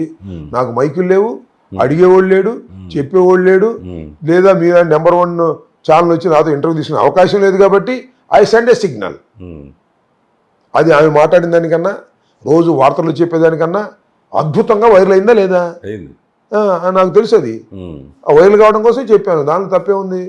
తర్వాత అండి అసలు అందరూ అనుకుంటుంది ఏంటంటే రాంబాబు గారు మాట్లాడితే ఒక 2-3 నెలల నుంచి రండే దమ్ముంటే కేసు పెట్టండి నా మీద, నా కుక్క కూడా భయపడదు. ఎందుకు మీరు అట్లా అన్నారు? కారణం ఏంటి అసలు? ఇప్పుడు మీరు వాంటెడ్లీ రండి నా మీద కేసు పెట్టండి అని అదే రెచ్చగొట్టారు కదా. సుధాకర్ నాయుడు గారు నేను చెప్పేదండి, ఇక్కడ చాలా మంది ఇక్కడ ఈ ప్రశ్న అడుగుతున్నారు. ఉమ్, ఆ రాంబాబు గారే వాళ్ళని రెచ్చగొట్టి అరెస్ట్ చేయించుకున్నాడు. ఉమ్. అట్లా కనపడుతుంది మరి. అదే అట్లా కనపడుతుంది కదా. నేను దానికి I want to say my explanation. Um, చాలా మందికి ఈ అభిప్రాయం ఉంది, అది తప్పుడు అభిప్రాయం అంటున్నా. ఉమ్, ఎందుకంటే జరుగుతున్న పరిణామ క్రమాలు ఉమ్, ఈ రాష్ట్రంలో కూటమి ప్రభుత్వం అధికారంలోకి వచ్చిన తర్వాత జరుగుతున్న పరిణామ క్రమాలు ఎలా ఉన్నాయి? ఫస్ట్ దాడులు చేశారు, మా ఇంటి మీద కూడా దాడి చేయడానికి ప్రయత్నం చేశారు. ఫస్ట్ దాడులు చేశారు. ఆ తర్వాత ఏం చేశారు? ఎవరైతే కీలకంగా ఉంటున్నారో వైఎస్ఆర్సీపీలో వాళ్ళని అరెస్ట్ చేస్తున్నారు, జైల్లో పెడుతున్నారు. ఓకే, ఇది నాకు కూడా ఎప్పుడోసారి తప్పదు అనేటువంటి అభిప్రాయం నాకు కలిగినప్పుడు ఏం చేయాలి? నేను కాముగా కూర్చోవాలా? మీరు జైల్లో పెట్టినా, మీరు కేసులు పెట్టినా నేను భయపడను అని నన్ను ప్రిపేర్ చేసుకున్నా. నన్ను ప్రిపేర్ చేసుకున్నా. నా కుటుంబ సభ్యులకు కూడా చెప్పేశా, మా అమెరికాలో ఉన్న అమ్మాయికి కూడా చెప్పా, ఏదో ఒక రోజు తప్పదమ్మా, ఇలా మాట్లాడే వాళ్ళని, అగ్రెసివ్గా ఉండేవాళ్ళని, విమర్శించే వాళ్ళని చంద్రబాబు నాయుడు లోపలేసే కార్యక్రమం చేస్తున్నాడు. ఇప్పుడు కాకాని గోవర్ధరెడ్డిని లోపలేశాడు, లేదు చెవిరెడ్డిని లోపలేశాడు, అనేక మందిని లోపలేస్తున్నారు, వాళ్ళు కూడా లోపలేస్తారు. దీనికి మీరు ప్రిపేర్ అవ్వండి అని మా వైఫ్కి చెప్పాను, నా పిల్లలకి చెప్పాను, అమెరికాలో ఉన్న మా అమ్మాయికి కూడా చెప్పమ్మా, నువ్వేం కంగారు పడమాక, 2 నెలలు 3 నెలలు ఉంటాము, తిరిగి వస్తాము, మీరు ఆధారపడమాకండి అని. అంటే ఇది చూసి భయపడిపోవాలా నేను? ముందుగానే ప్రిపేర్ చేసుకున్నారు. ముందు ప్రిపేర్. ఇంకోటి కావాలని కూడా చెప్పాను నేను, ఏది? నీ రెడ్ బుక్ నా కుక్క కూడా లెక్క చేయదని చెప్పాను అన్నాను కదా. మళ్ళీ ఇప్పుడు కూడా అంటున్నా, లోకేష్ రెడ్ బుక్ నా కుక్క కూడా లెక్క చేయదు. మళ్ళా అంట. అంటే నీ రెడ్ బుక్ చూసి భయపడిపోలే మేము? మళ్ళీ ఇంకోసారి అరెస్ట్ అవ్వాలని కోరుకుందా? మీకు అరెస్ట్ చేసుకుంటారు, ఇంకోటి అది వేరే విషయం. నీ రెడ్ బుక్ చూసి మేము భయపడాలా? నువ్వు జైల్లో పెడితే మేము నీ కాళ్ళు పట్టుకోవాలా? మేము ఒక స్పిరిట్తో రాజకీయ నాయకులుగా వచ్చిన వాళ్ళం. మేము, మా నాన్న ఎమ్మెల్యే అయితే రాలా, నేను మా తాత ఎమ్మెల్యే అయితే రాలా, విద్యార్థి దశ నుంచి రాజకీయాల్లో ఉన్నటువంటి వ్యక్తిని. రాజకీయాలు నాకు అత్యంత ప్రియమైనవి. జూనియర్ కాలేజీ స్టూడెంట్స్ ఇన్ఫెక్షన్ చేశా, డిగ్రీ కాలేజీ స్టూడెంట్స్ ఇన్ఫెక్షన్ చేశా, లా కాలేజీ ఎన్విపి లా కాలేజీ అయితే వైజాగ్లో స్టూడెంట్స్ ఇన్ఫెక్షన్ చేశా. అక్కడికి వెళ్ళి కూడా ఎలక్టెడ్ నాట్ నామినేటెడ్ చేశా. ఫస్ట్ టైం 31 సంవత్సరాలకు ఎమ్మెల్యేనయ్యా. నాకు ఎవరూ లేరే, నాకు మా తాత ఎమ్మెల్యే కాదు. రాజకీయాలు నాకు అత్యంత ప్రియమైనవి. డబ్బులు సంపాదించుకోవడం రాలా నేను, ఆ స్పిరిట్తో వచ్చిన వాడిని. అంటే నువ్వు రెడ్ బుక్ పెడితే మేము పారిపోవాలా, ఉచ్చపోసుకోవాలా? మీ నాన్న నీ కాళ్ళు పట్టుకుని బావురుమని ఏడవాలా? ఏడవం. ఆ సందేశాన్ని నేను పంపాలనుకున్నా, వాళ్ళకి పంపాను, నా క్యాడర్కి పంపుతానని నా ఉద్దేశం. దాని గురించి అది నా పొలిటికల్ స్టేట్మెంట్ తప్ప అది నేను నోటిదోలతో అన్నా నేను, లేకపోతే రెచ్చగొడతా అన్నాను కాదు. కాన్ఫిడెన్స్ లెవెల్స్ నా క్యాడర్లో పెంచడం కోసం నన్ను నేను ప్రిపేర్ చేసుకున్నటువంటి సందర్భం తప్ప మరొకటి కాదు. ఓకే అండి. వంగవీటి మోహనంగా గారితో వీరికి ఉన్న, రాంబాబు గారికి ఉన్న అనుబంధం ఏంటి? అలాగే అసలు ఈ దాడిని కాపు కులంపై దాడిగా చూడొచ్చా, లేదు ఆయన వ్యక్తిగతంగా చూడాలా, రాజకీయంగా చూడాలా? ఈ విషయాలన్నీ తెలుసుకునే ముందు చిన్న బ్రేక్ తీసుకుందాం. సమస్యలపై రగిలే జ్వాల మేము, అవినీతిని అడ్డుకునే అధికారులం మేము. రాష్ట్రమైనా దేశమైనా ప్రశ్నించే గొంతు మాది. మా కోసం కాదు, మా బిడ్డల భవిష్యత్ కోసం పోరాడతాం. విప్లవ పునాదులను పుట్టిస్తాం. అందరికీ సామాజిక న్యాయం జరిగేలా చేస్తాం. ఇది మా దేశం, ఇది మా హక్కు. ప్రజా సమస్యల పరిష్కారానికి వస్తుంది మీ ప్రజాగలం, మీ నెంబర్ 1 న్యూస్లో. Welcome back to hot seat. Rambabu గారు, మిమ్మల్ని ప్రధానంగా అడగాల్సిన క్వశ్చన్ ఏంటంటే, సరే ఇప్పుడు మీరు పాలిటిక్స్లో ఉన్నారు, ఈ కేసులు వ్యవహారము, మీరు ఫైర్ బ్రాండ్ అన్నీ బాగానే ఉన్నాయి. మీ మీద దాడి జరిగింది, మీ నోటితో వినాలనుంది. ఇది మీకు కులపరంగా మిమ్మల్ని కావాలని చేశారా, వ్యక్తిగతంగా చేశారా, లేదు రాజకీయ పరంగా చేశారా? మీ మనసులో ఏమనుకుంటారు? సూటిగా చెప్పండి. ఇది ఒక్కసారి ఆ రిమాండ్ రిపోర్ట్, నా మీద రిమాండ్ రిపోర్టు ఏదైతే కోర్టులో సబ్మిట్ చేసి నాకు బెయిల్ ఇవ్వడానికి వీలు లేదని ఆర్గ్యుమెంట్ చేశారో, ఆ రిమాండ్ రిపోర్ట్ చూస్తే అర్థమయ్యేది ఖచ్చితంగా ఇది కుల ప్రాతిపదిక మీద చేశారు. నేను కొత్తగా చెప్పట్లా, రిమాండ్ రిపోర్ట్లో ఉన్న విషయం చెప్తున్నా. పరిశీలించుకోవచ్చు. రిమాండ్ రిపోర్ట్ ఇస్ కోర్టులో సబ్మిట్ చేసిన బ్లాక్ అండ్ వైట్. దానిలో ఏం రాశారు తెలుసా? చంద్రబాబు నాయుడిని నేను బూతులు తిట్టాను అనే అంశం కాకోకుండా అదనంగా ఏం రాశారు తెలుసా? మీరు ఆశ్చర్యపోతారు. నేను అన్నానట కారులో, ఉమ్, కమ్మనా కొడకల్లారా, ఉమ్, ఎవడరా ఇక్కడ కమ్మనా కొడుకు, ఆ, కమ్మనా కొడుకు చంపేస్తా. ఆ. మీరు అన్నట్టు బ్లాక్ అండ్ వైట్. ఉమ్, కమ్మనా కొడక నారా చంద్రబాబు నాయుడు అన్నానంట. ఆ, ఎందుకు సరి నేను అన్నానా? అంటే మీరు ఎందరుగా అన్నారు మా మీడియాలో వినపడలేదు. మీడియాలో కాదు అన్నట్టు, నేను అన్నాడని చెప్పనండి, ఉమ్, నేను ఇవాళ రాజకీయాలు మానేస్తా. ఉమ్. జనం మీ నోటి నుంచి రాదు అట్లాంటిది, అదే ఆశ్చర్యపడతాం. నేను నిన్న కూడా చెప్పా, ఉమ్, నా కోర్ ఫ్యామిలీ ఈజ్ 8 members. ఉమ్, 3 కూతుళ్ళు, 3 అల్లుళ్ళు, నా భార్య, నేను. ఉమ్, ఈ కోర్ ఫ్యామిలీలో 2 కమ్మాస్ ఉన్నారు, ఉమ్, నా అల్లుళ్ళు. ఉమ్, అసలు కుల ప్రస్తావన ఎందుకు వస్తుంది నాకు? ఆ? కులాన్ని ద్వేషించేవాడిని కాదు నేను, ఉమ్, నా కులాన్ని నేను అభిమానించేవాడిని. నా కులానికి ఇబ్బంది వచ్చినప్పుడు ఉమ్, నా గొంతు వినిపించాను. ఉమ్, ముద్దగడ పద్మనాభం ఇష్యూలో కానీ ఉమ్, మరొక ఇష్యూలో కానీ ఉమ్, నా కులానికి అన్యాయం జరుగుతుందిరా అనుకున్నప్పుడు నేను ఒక రాజకీయ నాయకుడిని, నేను దారిపోయాడు కాదు, కాస్త మాట్లాడగలిగిన వాడిని, నా కులానికి అండగా ఉండాలని అనుకునే వ్యక్తినే తప్ప ఉమ్, మీరు ఎందుకు రాశారు దానిలో? ఉమ్, సరే, దాడి చేసిన వాళ్ళు ఎవరు? అందరూ ఒకే కమ్యూనిటీ వాళ్ళు, ఉమ్. అందరూ ఒకే కమ్యూనిటీ లీడర్స్, జనాసంగ తీసి అంటే మీ దగ్గరకు వచ్చిన వాళ్ళు అందరూ ఒకే కమ్యూనిటీ, ఎవరన్నా ఏ కమ్యూనిటీ లీడర్స్ వాళ్ళు? అందరూ కమ్మాసే. ఆ, గల్లా రామచంద్రరావు, ఉమ్. సత్తెనపల్లి ఆ లేడీ ఉంది కదా వందనాదేవి, రామచంద్ర అంటే ఎమ్మెల్యే భర్త. ఎమ్మెల్యే భర్త, ఉమ్. మన వందనాదేవి సత్తెనపల్లి సత్తెనపల్లి, టీడీపీ. సత్తెనపల్లి మల్లి, అబ్బూరు మల్లి, అతను చౌదరి సార్. రెండవది ఎవరు? అమృతరావు, రాయపాటి అమృతరావు, ఆయన అదే. ఇట్లా టోటల్గా ఫ్రంట్ ఫేస్లో కనపడే వాళ్ళందరూ కూడా సేమ్ కమ్యూనిటీ. ఇది మీ ఇంటి దగ్గర ఆఫీసర్ ఉండే వాళ్ళే వాళ్ళే. వీళ్ళు ఇక్కడ ఉండగా అక్కడ నరేంద్ర, ఈ సోర్డు చివరే మా ఇంటి చివరిలో నరేంద్ర ఆఫీస్ ఉంటుంది, పొన్నూరు ఎమ్మెల్యే గారు, ఆయన కూర్చున్నాడు, ఆలపాటి రాజా కూర్చున్నాడు ఆయన ఆఫీస్లో. ఆయన ఆఫీస్ కూర్చుని మానిటర్ చేస్తున్నారు. ఈ 4 ఏళ్ళు అవుతలే కదా, మానిటర్ చేస్తున్నారు. ఏంటి? పోలీసులు మీరు తెలుగుదేశం వాళ్ళు వైసీపీ వాళ్ళు వస్తే మాత్రం కొట్టండి, మా వాళ్ళు మాత్రం వదిలేయండి అని మానిటర్ చేస్తున్నారు. వాళ్ళతో లోకేష్ టచ్లో ఉన్నాడు. దిస్ ఇస్ ఇంతమంది ప్లాన్ చేస్తే తప్ప 7 గంటల సేపు అరాచకం జరగదు. మరి దీన్ని కులపరంగా తీసుకోండి, ఏ రకంగా తీసుకోవాలి చెప్పమని అడుగుతున్నాడు. అంటే 100% కులపరంగానే అంటారు. ఇంకా ఇది after the arguments in the court, నా బెయిల్ని అబ్జెక్ట్ చేయడానికి పెట్టిన ఆర్గ్యుమెంట్స్లో వాళ్ళు చెప్పినటువంటి పదాలను బట్టి కమ్మాస్ అందరినీ కూడా అంబటి రాంబాబు తిడుతున్నాడు. అంబటి రాంబాబు కమ్మాకు వ్యతిరేకం, అందువల్ల కమ్మ సోదరులారా ఏకమయ్యి అంబటి రాంబాబు ఇంటి మీద దాడి చేయండి అని చెప్పి చేయించారు. దీన్ని ఏ రకంగా తీసుకోవాలి అంటే, చంద్రబాబునంటే చంద్రబాబు కులమంతా ఏకమైపోద్ది, అంతేగా? మరి చంద్రబాబు నేనంటే ఏకమైపోద్దా? నన్నంటే, నన్ను కొడితే, నా కార్లు దహనం చేస్తే, నా భార్య పిల్లలు వెంటబడితే రాదా? అంటే అంబటి రాంబాబు అనాథ, అంబటి రాంబాబు కులం లేదు, వాళ్ళకే కులం ఉంది, అంతేగా అర్థం? This is the point.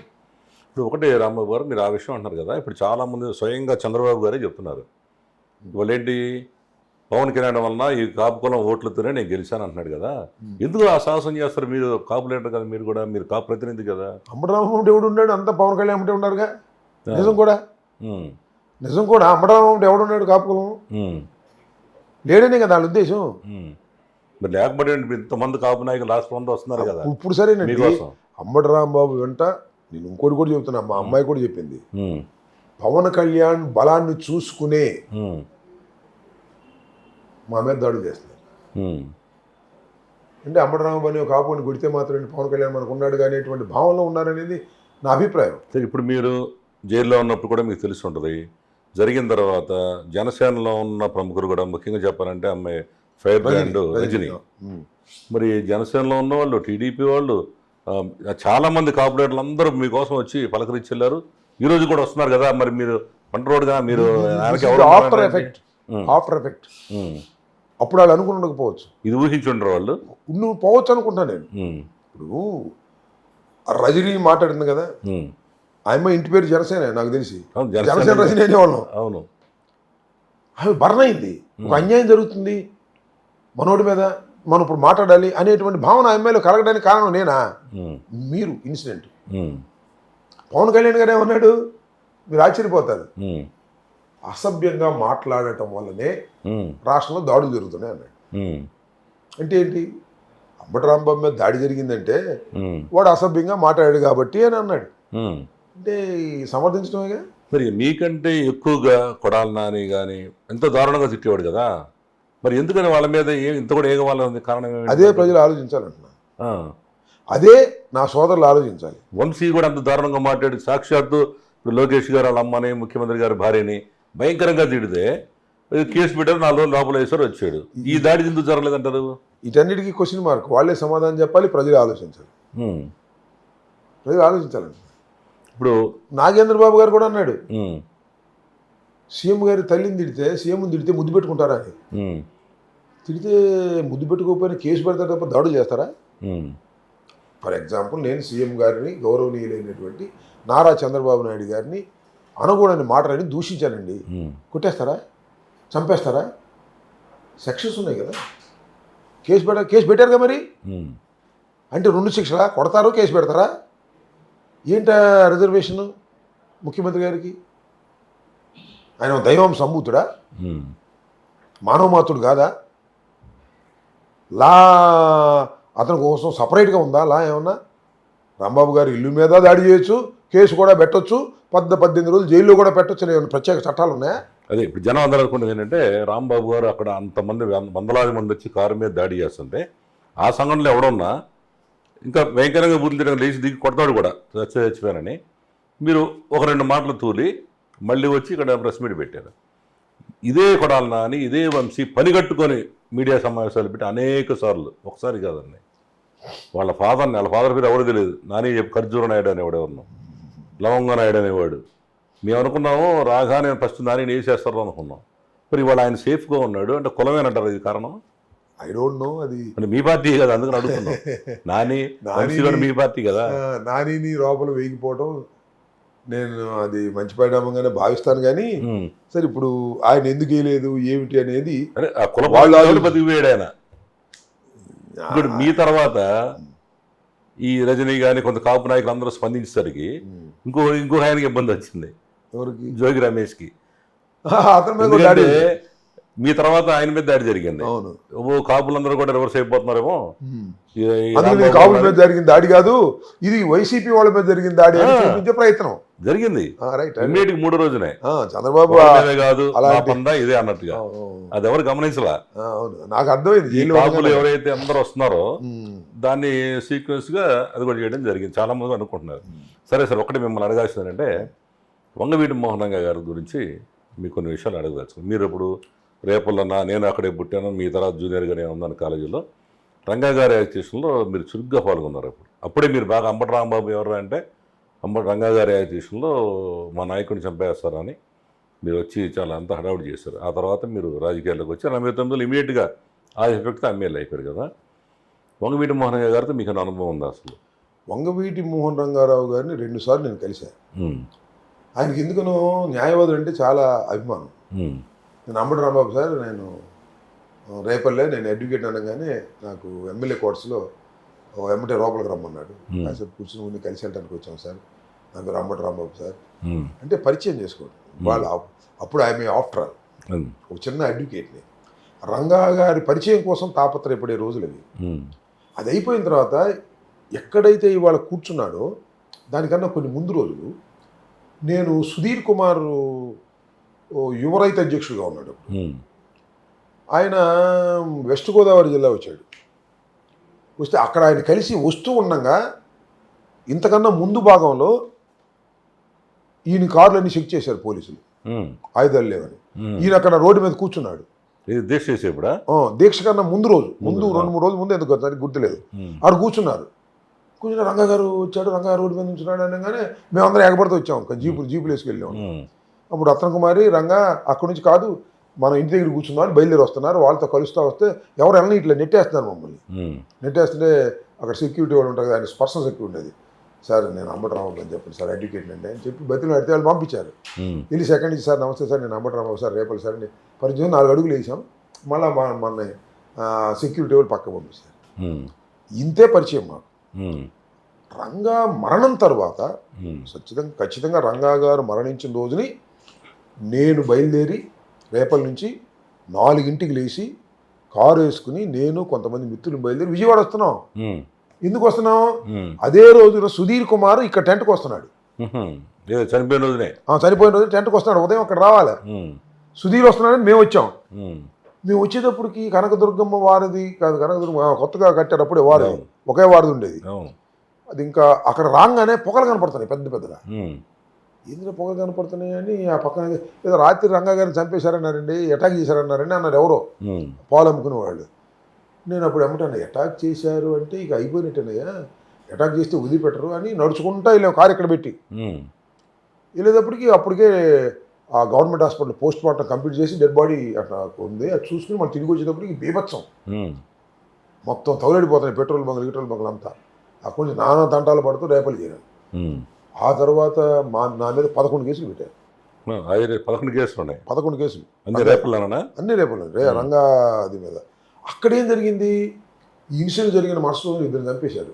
ఉమ్, ఇది ఒక కాపు గ్రామం, ఇద్దరు చంపేశారు ఎవరో బయట నుంచి వస్తుంటే. అది ఒక గౌడ, ఒక కమ్మ, ఉమ్, ఆరేపల్లి పాలాలి, మీకు ఐడియా ఉన్నాడు. ఉమ్, చంపేసేస్తే అది ఒక పెద్ద ఇన్సిడెంట్ అయింది. వాళ్ళందరూ వచ్చి ఇళ్ల మీద దాడి చేస్తారు. కమ్మాసు గౌడాసు అనేటువంటి ఒక భావన వచ్చింది. సింగంపసుపల్లి గారు అప్పుడు ఉన్నాడు. ఆయన ఇంటికాడ పడుకున్నాం మేము, ఉహుం. ఆయన ఇంటి మీదకి వస్తున్నారంటే. ఉమ్, అట్లా చాలా టెన్స్గా జరిగింది. దానిలో 11 కేసులు రంగా కేసులు పెట్టి తర్వాత చెన్నారెడ్డి గారు ముఖ్యమంత్రి అయితే 11 కేసులు తీసాడు. ఉమ్, అది వేరే విషయం. అప్పుడు అది ఎమర్జీ యాజ్ ఎ లీడర్. ఉహుం. ఆ తర్వాత జరిగినటువంటి ఎన్నికల్లో నాకు టికెట్ రావడం, ఎంబడే రంగా మరణం తర్వాత, రంగా దారుణ హత్య తర్వాత almost all 99.9% Kapus are in favour of Congress. Um, ఎందుకు చెప్తున్నానంటే ఈ ఆరేపల్లి పాలాలని చెప్పాను కదా, అవును. అప్పుడు ఎన్నో 3,000 ఎన్నో ఉన్నాయి ఓట్లు అక్కడ. ఉమ్, ఒకే ఒక్క ఓటు పడింది తెలుగుదేశం, ఓన్లీ 1 vote. ఉమ్, టోటల్ అస్తం గుర్తుకేశారు. ఉమ్, అంత పట్టుదలగా పనిచేశారు. ఒక విధంగా చెప్పాలంటే నాకు బాగా నమ్మకం, గుర్తు, విశ్వాసం కూడా. ఉమ్. రంగా హత్య కాంగ్రెస్ పార్టీని ఎక్కడికో తీసుకెళ్ళింది. తీసుకెళ్ళింది. ఇప్పుడు అంబటి రాంబాబు మీద దాడి కూడా ఈ పార్టీని ఎక్కడికో తీసుకెళ్లే అవకాశాలు ఉన్నాయంటున్నారు అందరు, నిజమేనా? ఏమది జరిగే పరిణామాలు ఏం జరుగుతాయి అనేది విషయం తప్ప, ఉమ్, జరిగిందైతే 100% అన్యాయం. ఉమ్. నన్ను చంపలేదు కానీ అదే పోలీస్ కొల్యూడెడ్ విత్ గోండాస్. ఇక్కడ కూడా అదే జరిగింది. అదే అంటున్నాను. ఇప్పుడు ఆ రోజున వంగవీటి మోహన్ రంగారావు మీద అటాక్ జరుగుతున్న తరుణంలో 3-4 సార్లు పోలీసులు వచ్చి వంగవీటి మోహన్ రంగా గారు ఇల్లు, ఆయన కుటీరం, ఆయన టెంట్ అన్నీ చెక్ చేశారు.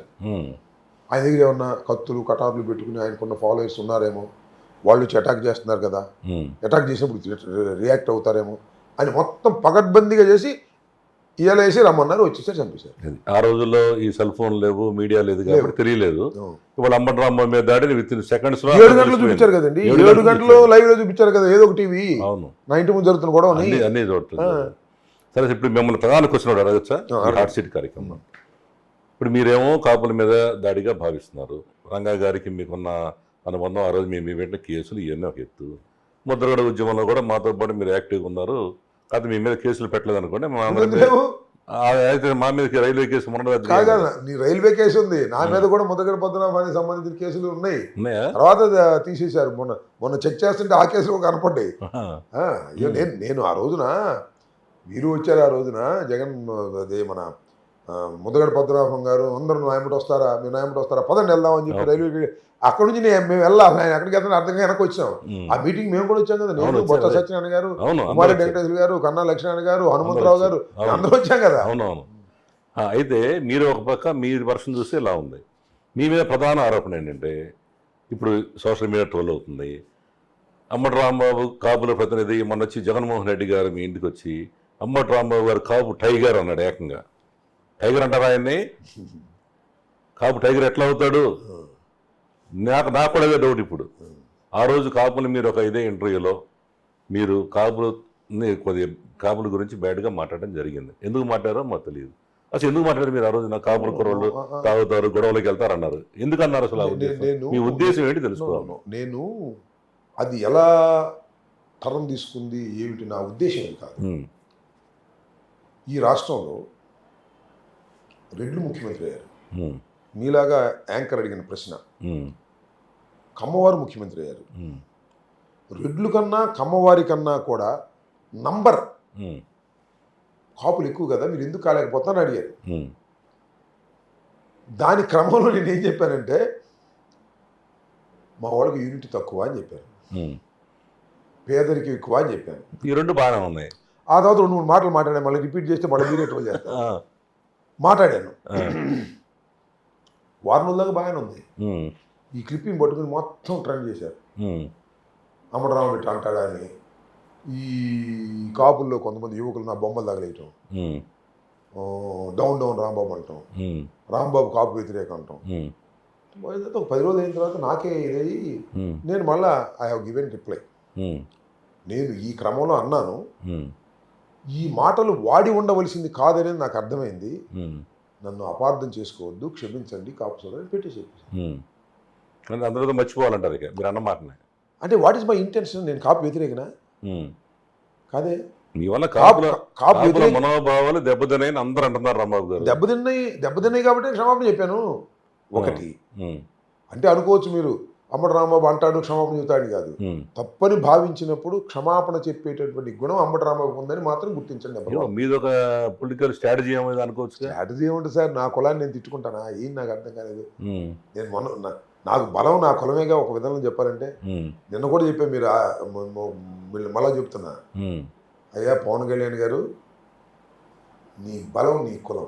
ఉమ్, ఇంకోటి కూడా పవన్ కళ్యాణ్ గారు గుర్తుపెట్టుకోండి, చంద్రబాబు బలం నువ్వు, ఉమ్, నీ బలం నీ కులం. నీ కులం మీద దాడి జరుగుతున్నప్పుడు నువ్వు స్పందించలేదనుకో, ఉమ్, కందుకూరులో మాట్లాడాలి. అసలు రాంబాబు అయితే వైసీపీ నువ్వు స్పందించలేదు, సమర్థించావు. ఉమ్, నీ కులం జారిపోతే నీ లెక్క చేయడు అతను. నీ బలం నీ కులం అని చెప్పాను కదా. ఉమ్. నీ బలం నీ కులం దారింది, రేవు దాడిసిన తెప్పదాగలేదు, అసలు లెక్కే చేయడు. అంటే ఇప్పుడు మీరే ఇట్లా చెప్తున్నారు అంటే పవన్ కళ్యాణ్ గారు కులం సపోర్ట్ చేసి ఆయన కులముద్ర వేయాలని భావిస్తున్నారా అని అంటున్నారు చాలా మంది. పవన్ కళ్యాణ్ గారు కందుకూరు ఘటనలో అందరూ స్పందించారు. ఆ రోజు మేము కూడా వెళ్ళి కొంచెం రౌండ్ టేబుల్ సమావేశం పెట్టాం, రాష్ట్రం అంతా వచ్చాడు, మీరు చూస్తుంటారు. అందరిలో ఆ క్వశ్చన్ అడిగినప్పుడు ఏమంటున్నారంటే ఆయన ఉప ముఖ్యమంత్రి అండి అంటే ఆయన కులముద్ర రుద్దుతారు ఆయన మీద అని అంటున్నారు అందరూ. దీన్ని మీరేమంటారు? ఆయన కులముద్ర రుద్దకూడదు కదా.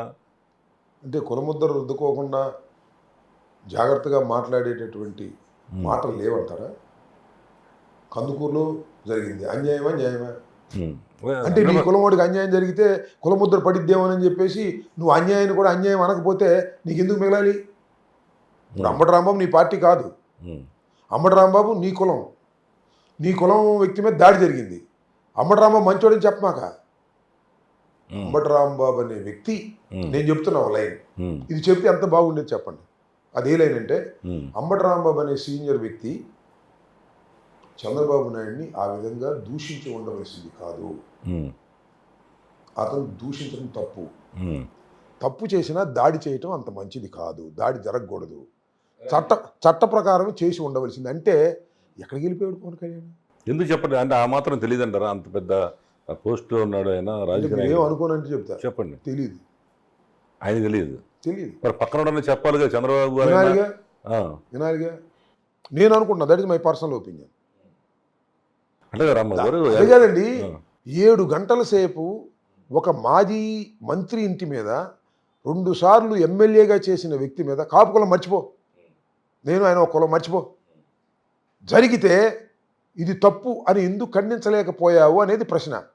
ఇంకోటి చెప్తున్నా, విష్ణుకుమార్ రాజు ఎవరైనా బీజేపీ కూటమి విష్ణుకుమార్ రాజు ఎమ్మెల్యే, మరి ఆయన ఎందుకు ఖండించాడు? ఖండించాడు, నేను చూసా. ఏది జరిగినా దాడులు చేయడం తప్పు అని అన్నాడు. రేపు ఎవరి మీద చేయొచ్చు, అంతే కదా. సిపిఐ నారాయణ దాడులు తప్పు అన్నాడు. ఎవరు ఈశ్వరయ్య ఎవరో నాకు ఫోన్ చేశారు, సిపిఐ అనుకుంటా, తప్పు అని చెప్పాడు. నువ్వు ఆ మాట చెప్పలేవు. నువ్వు ఆ మాట చెప్తే ఇక నీకు నువ్వు చంద్రబాబుకు తగద వచ్చేసిదా? నిన్ను వదిలేస్తాడా? ఏంది తప్పును తప్పు అని ఖండించలేకపోతే అసలు నీ రాజకీయ పార్టీ ఎందుకు అంటున్నా? మెర్జ్ ఇంటూ టీడీపీ ఏంటిది? కందుకూరులో ఖండించవు, అంబటి రాంబాబు మీద ఇస్తే సమర్థిస్తావు, ఖండించకపోతే సమర్థిస్తావు. ఏంటిది? ఇది దారుణమైనటువంటి అంశంగా నేను భావిస్తున్నా. సరే, ఆయన ఏం భావిస్తున్నాడు అనేది that is a different matter. సరే, తర్వాత ఇప్పుడు ఈ దాడి జరిగిన తర్వాత జగన్ గారు వచ్చారు కదా, తర్వాత మీరు వెళ్ళి కలిసినట్టున్నారు జగన్ గారిని. ఏంటంటే ఆయన ఫీలింగ్, జగన్ గారు ఈ సంఘటన మీద ఎలా ఫీల్ అవుతున్నారు ఆయన? ఆయన చాలా బాధపడ్డాడు. దానిలో ఏం సందేహం లేదు. చాలా మోరల్ సపోర్ట్ ఇచ్చాడు నాకు. జగన్మోహన్ రెడ్డి గారు నేను 18 రోజులు జైల్లో ఉంటే మార్నింగ్ ఆయన కాలకృత్యాలు అయిన తర్వాత రాంబాబు అన్న లీగల్గా బెయిల్స్ ఏమైనాయి అనేది ఫోన్ చేసి బెంగళూరులో ఉన్న కనుక్కున్నాడు. ఇది తొందరగా మీరు చేయండి ఉంటే, ఆయన అన్నాడు ఉంటే 4 రోజులు ఉంటాం అన్నా, కానీ లీగల్గా ఎక్కడ కూడా మనం ఫైటింగ్ ఇవ్వకుండా ఉండకూడదు అనేది చెప్పి మానిటర్ చేశాడు. నీ మీద ఇన్ని కేసులు ఉన్నాయంటన్నా అని చెప్పిన తర్వాత నేను వెళ్తే నిన్నా. సో నన్ను ప్రతి క్షణం లీగల్గా కావాల్సిన అన్ని సదుపాయాలు చాలా క్విక్గా, నేను చెప్తున్నా కదా, సుధాకర్ రెడ్డి, సుదర్శన్ రెడ్డి, మనోహర్ రెడ్డి, మాకున్న legal team very very active. సరే, ఒకసారి ఆర్డర్స్ వస్తే ఒకసారి ఆర్డర్స్ రావు. మీకు చిత్రమైన విషయం ఏంటంటే, నా మీద పెట్టిన 3 కేసులు సింపుల్ బెయిలబుల్ కేసులు. అంతేగా, బెయిల్ సెక్షన్ అవన్నీ. పోలీసులు 335 క్లాజ్ 2 ప్రకారం, బిఎన్ఎస్ ప్రకారం నోటీస్ ఇచ్చి పంపవలసిన కేసులు. అంతే, అందరూ అదే అనుకున్నాం, నోటీస్ తీసుకుని వస్తాడు అనుకున్నాం. కానీ రిమాండ్ ఇచ్చారు. అంటే న్యాయస్థానం కూడా మేనేజ్ చేస్తారట వీళ్ళు. Say like that. న్యాయస్థానాన్ని మెయింటైన్ చేసిన నేను తప్పు కూడా. బట్ వాట్ ఈస్ దిస్ అనేది ప్రశ్న నాకు ఇక్కడ. I mean advocate, of course I may not practice, that is a different matter. 3 కేసుల్లో, 3 బెయిలబుల్ కేసుల్లో ఒక మాజీ మంత్రిని,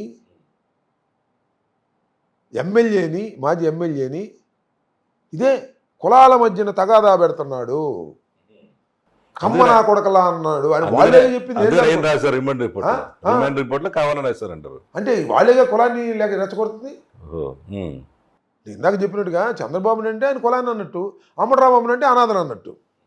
అంతేనా? అదే అండి, కరెక్టే.